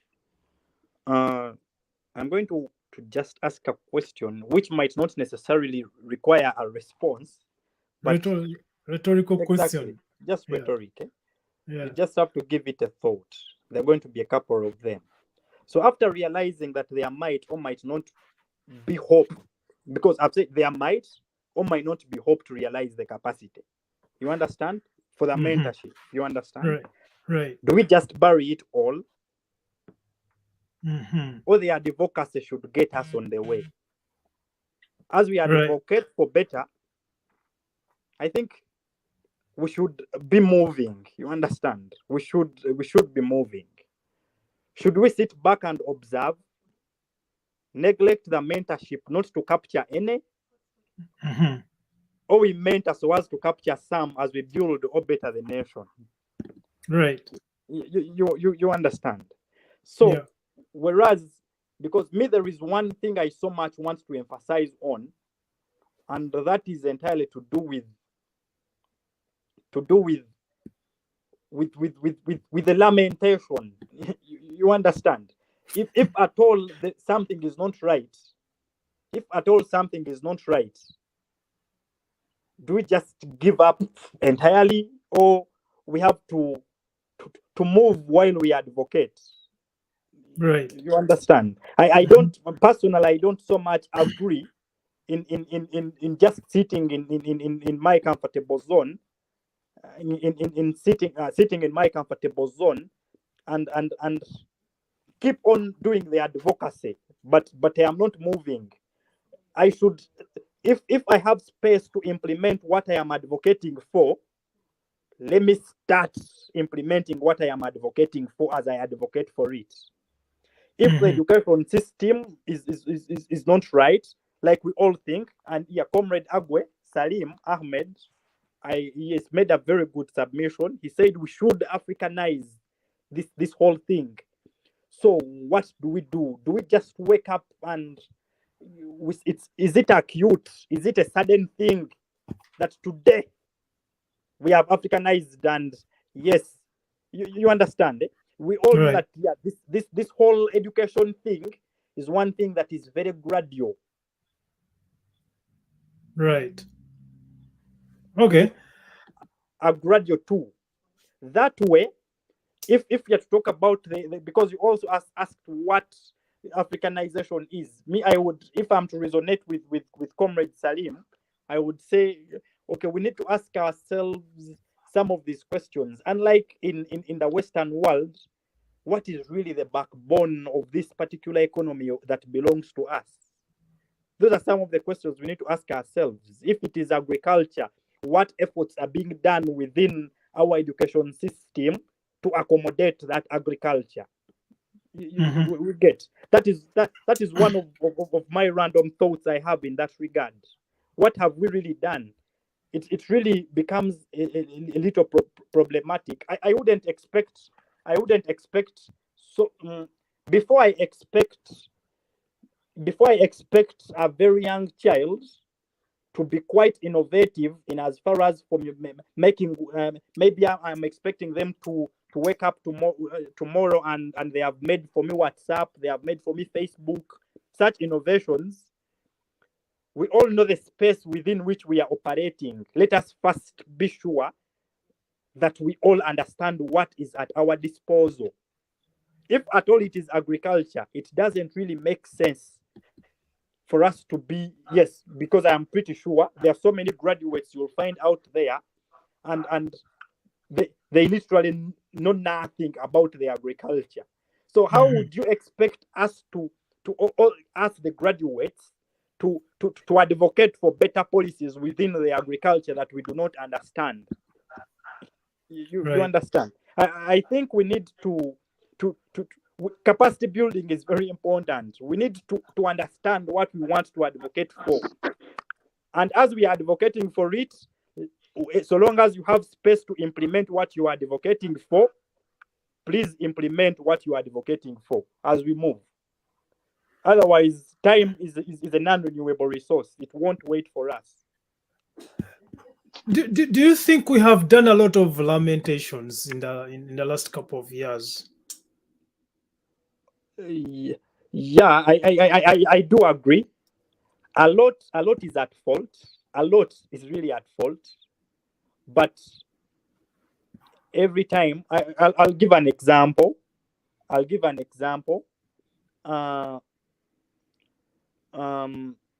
For example, the current rising fuel prices. I'll use that as an example.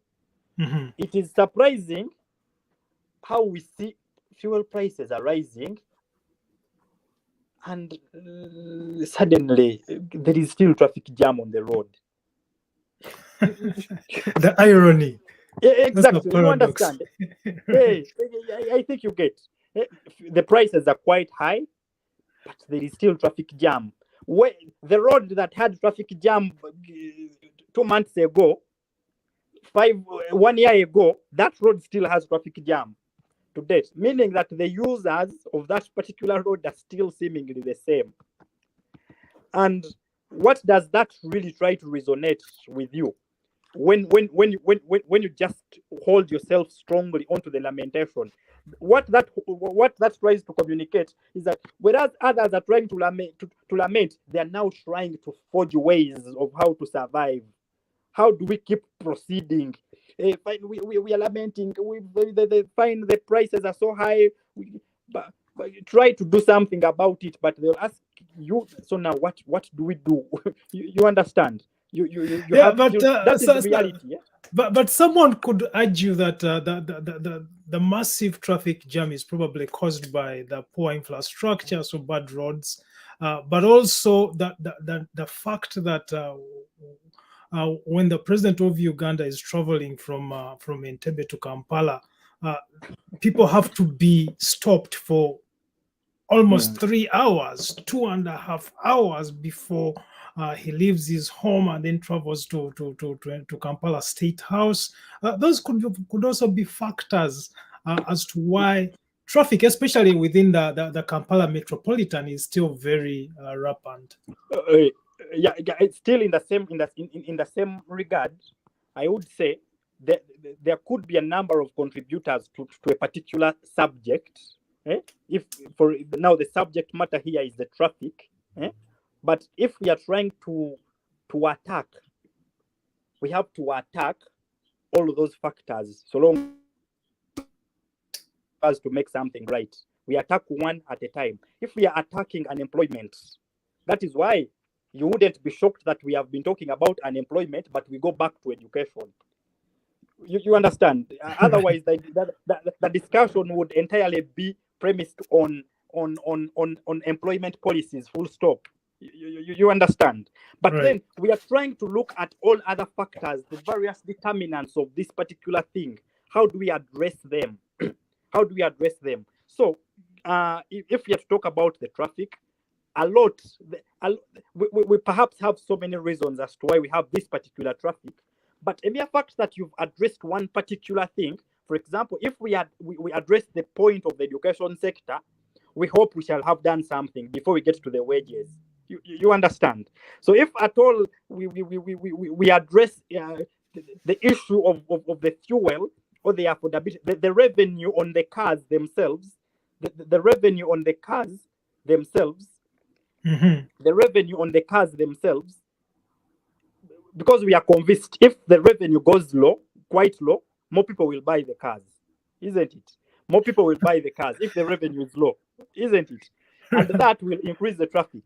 So if the and the reverse is true. If the revenue is too high, if you make the revenue too high, we expect that the cars will reduce, because that is one of the factors, isn't it? We expect they will reduce.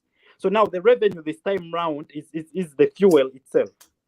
If at all the fuel prices go too high, we expect that traffic, because we have attacked one of the factors, traffic should at least reduce to a lesser extent. It should reduce. But a mere fact, you find that the way you used to suffer a week ago, a month ago, is perhaps the same way you're still suffering. That means that people could be quite constrained out there. They are buying this particular fuel with a lot of pain. But why do you think? Why do you think that they are not choosing to park the car? You understand? Perhaps because they can't get to work without a car. Exactly. So they can't get to work without the car. That means, as they are trying, as the advocacy is ongoing, they are trying to see what to do, how to survive. You understand? Right. So that gets back to what I was saying earlier, that yes, as we are trying to advocate, because personally I am an advocate of social justice. I hate social injustice so much. But as I am advocating, I have to look for ways of implementing what I am advocating every time I have an opportunity to. That's why a number of people have found me interacting with people on personal grounds as regards the current regime. And someone would see me and ask me, excuse me, why are you really wasting your time explaining to that particular person the wrongs to do with this? Me, I believe I am doing my part. I am doing my part. You understand? Let me keep advocating. I think it's very important for us to have those conversations, even with people we think that should know better. Having conversations is the only way we are going to change the environment within which we live and better the country, or create a space or country that we believe should be a better one for both of us, but also for the next generations, our children, our grandchildren. Engaging conversations, that's the only way we are going to change. Yeah, surely. I'll give one last example. If at all I am, me personally, if at all I am convinced that so and so is not representing me well on the floor of parliament, then let me try to think around myself who I think can represent me better. You understand? Because next time, but that means you have to wait for 5 years. You have to pass by 5 years of poor representation before you can actually think about bringing in someone better. Exactly. But what really matters is that after the 5 years, you ought to act. You keep lamenting, but after the 5 years, you act. It wouldn't really make sense to really have those good and brilliant ideas, but you don't want to place those ideas onto the floor. You understand? It wouldn't really make sense. We need step by step. You understand? One step at a time. One step at a time. One step at a time. Thank you so much. Yeah. So we're wrapping up. I want you to wrap up. I'm not sure if you want to interrogate Dr. Joel Milembe's question, which is how do we get a system in place? How do you get a system in place that is able to remedy issues when they come up? So I'm not sure what he means by that, but I think his question is stems from the fact that we always face issues that we do not have some sort of emergency mechanism or mechanism to respond to emergencies when they happen or issues. I'm not sure if that's what he means, but I'm anticipating that's what he means. No, I think yes. From as well from my understanding of the same, I would say this is one thing that might not happen in a blink of an eye. This is one thing. This is a system. A system is not built in a day. A system is not built in a day. Likewise, in order to break a system, you may not require a day. That is the sad reality. You may not require a day. You need, in order for you to break something that was built for so many years, chances are very high you might have to invest in time as well. That is the reality. But in order for you to do so, we need to act. You need to act. Because this particular system that has been built is usually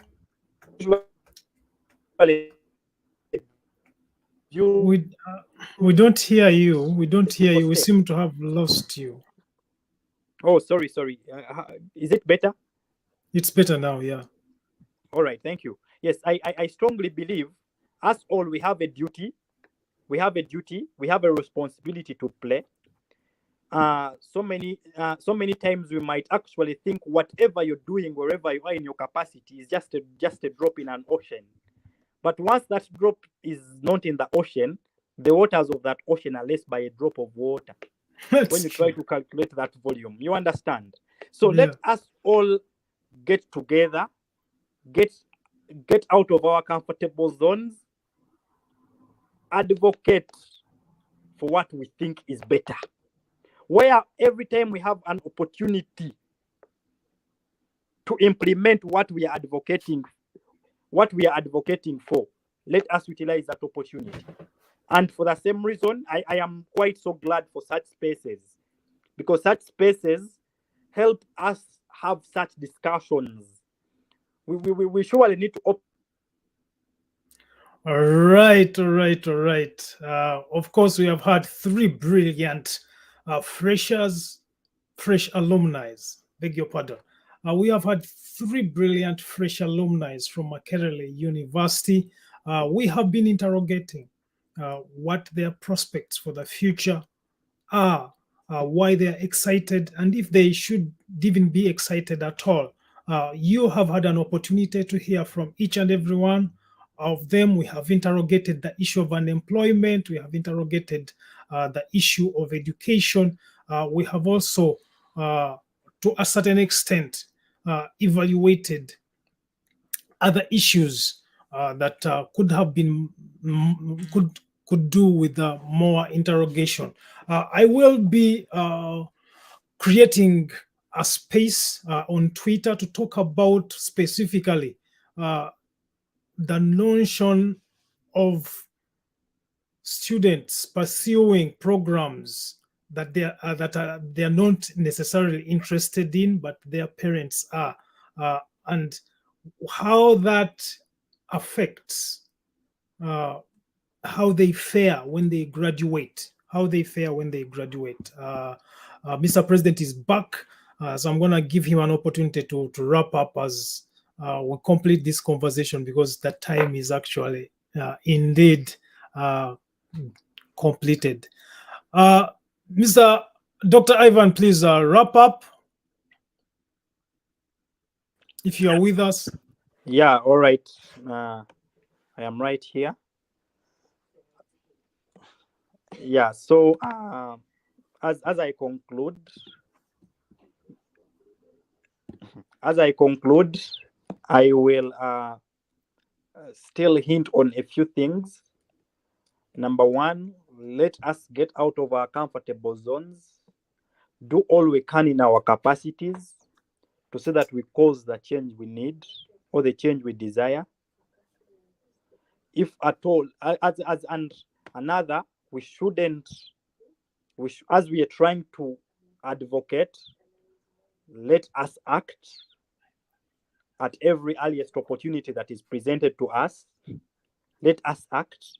If at all I am thinking on how to better this education system, let me try to see every time the good ideas I have within myself or the good ideas you have within yourself. At every time you're presented with an opportunity to implement it, you have a space to implement it, please do implement, because ideas without implementation are as good as dead ones. You need to implement these things. We need to implement these things. Another, it's high time we all rise to the occasion and you fight for the space that you think belongs to you. Because if at all no one is offering you that particular space, will you have to keep on lamenting day in, day out that so and so has not offered me this opportunity? This person has not offered me the opportunity, but this, you understand? Let me now also strategize and look for all ways of taking away the opportunity from you. Right. You understand? Then, as I said, capacity building is also very important. Let us build our own capacities.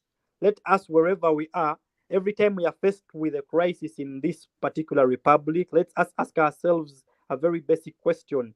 If at all tomorrow I have been told I am the minister for this particular, I am the minister for finance or the minister for education, will I be in a position to solve this particular problem? The only way to do so is you need to build your own capacities. Let us be proactive as individuals. Let us be quite optimistic. Let's identify. Let's not lose out on identifying our passions.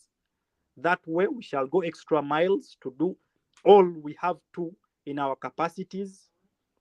Let us be passionate. Let us be deliberate about building our personal brands, because they are through these brands that people will identify what we yearn for and what we aspire for, what our aspirations are.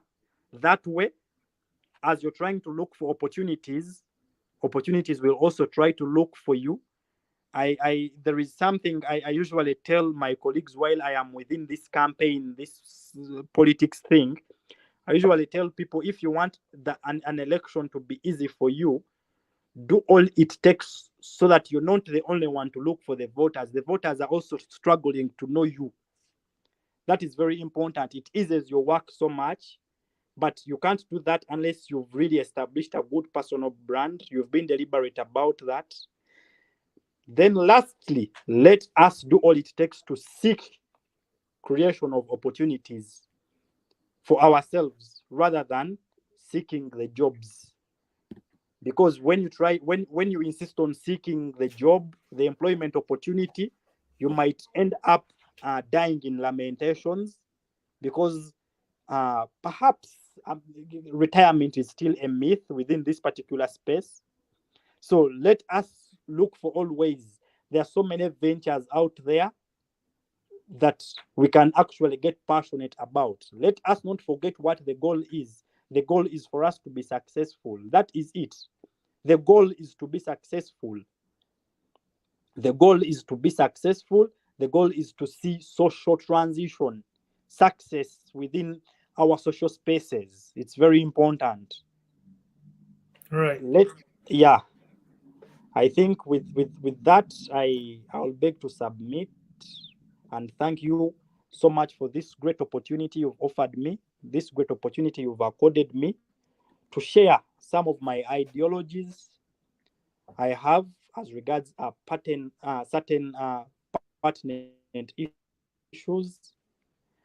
And please keep up with the spirit. We thank you so much. Thank you so much, Comrade Henry Ssali.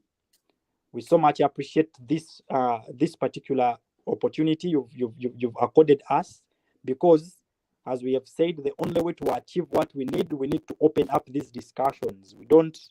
We need to let people out there know what we stand for. Thank you so much. Thank you so much, our listeners. Thank you, everyone who had logged on. And we thank you so much for all your input in as far as today's discussion was concerned. And with that, I will say, for God and my country, I beg to submit. Thank you so much. Thank you so much, Mr. President, the 86th Guild President of Makerere University, Dr. Ivan Ssempijja. Thank you for coming on to this conversation and sharing your insights. You are indeed a captain. The captain should be the last man on a sinking boat, and you have been the last man. Everyone else has dropped off, either because of the internet connection or other issues. But I really appreciate you. I appreciate your service, not just to the students, but also to the community and to the country at large. It's been a pleasure listening to your insights. They are very provoking, of course, and very insightful, in nature. When you dropped off earlier, I was talking about creating a Twitter space. I think we need to interrogate one of the issues that we talked about, the issue regarding mentorship and why students should be helped, not just at the university level, but from the primary level, and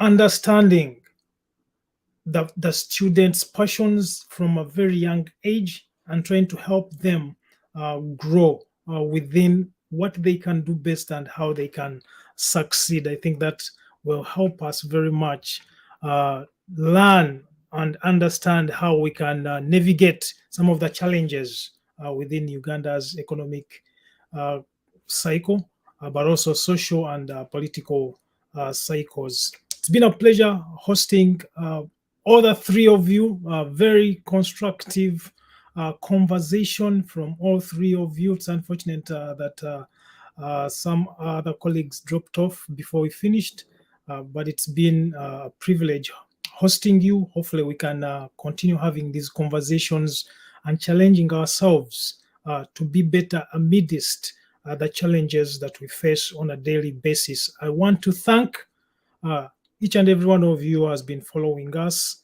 who has been following this conversation, the people who have contributed to this conversation, Salim Ahmed, Agwe, Dr. Joel Milembe,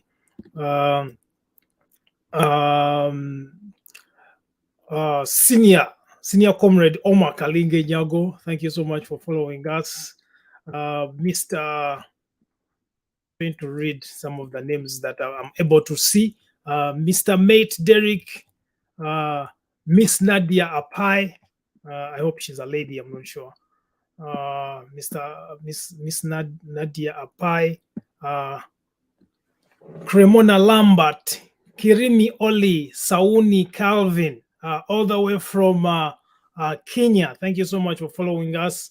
Agwe Salim Ahmed, of course, I already mentioned you, the village warrior, who is also, I think, Dr. Joel Milembe, Mr. Pius Wandela. Thank you so much for following us. Samuel Mogisha, it's been a pleasure having you on this conversation. Please follow us on Facebook, Twitter, and YouTube. Subscribe to this channel. Let us continue having these conversations. Mr. Malay, Jonah, thank you so much for joining us as well. It's been a pleasure having each and every one of you. For those who are not able to comment anything, Mr. Ben Impanga Evans, thank you so much for following us as well. With that in mind, have a great Sunday. We shall be continuing these conversations. Tamanyi program jimubuulire mugamba subscribing. Follow Henry Ssali on Twitter, Facebook, and YouTube. Let us have conversations that will transform our country. It's been a pleasure serving you. My name is Henry Ssali for the African Alumni Association. Have a great Sunday.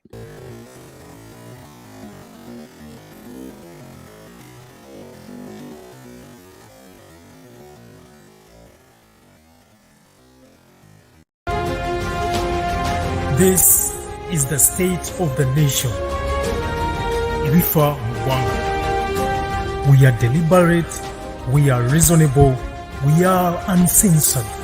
The state of the nation with Henry Ssali.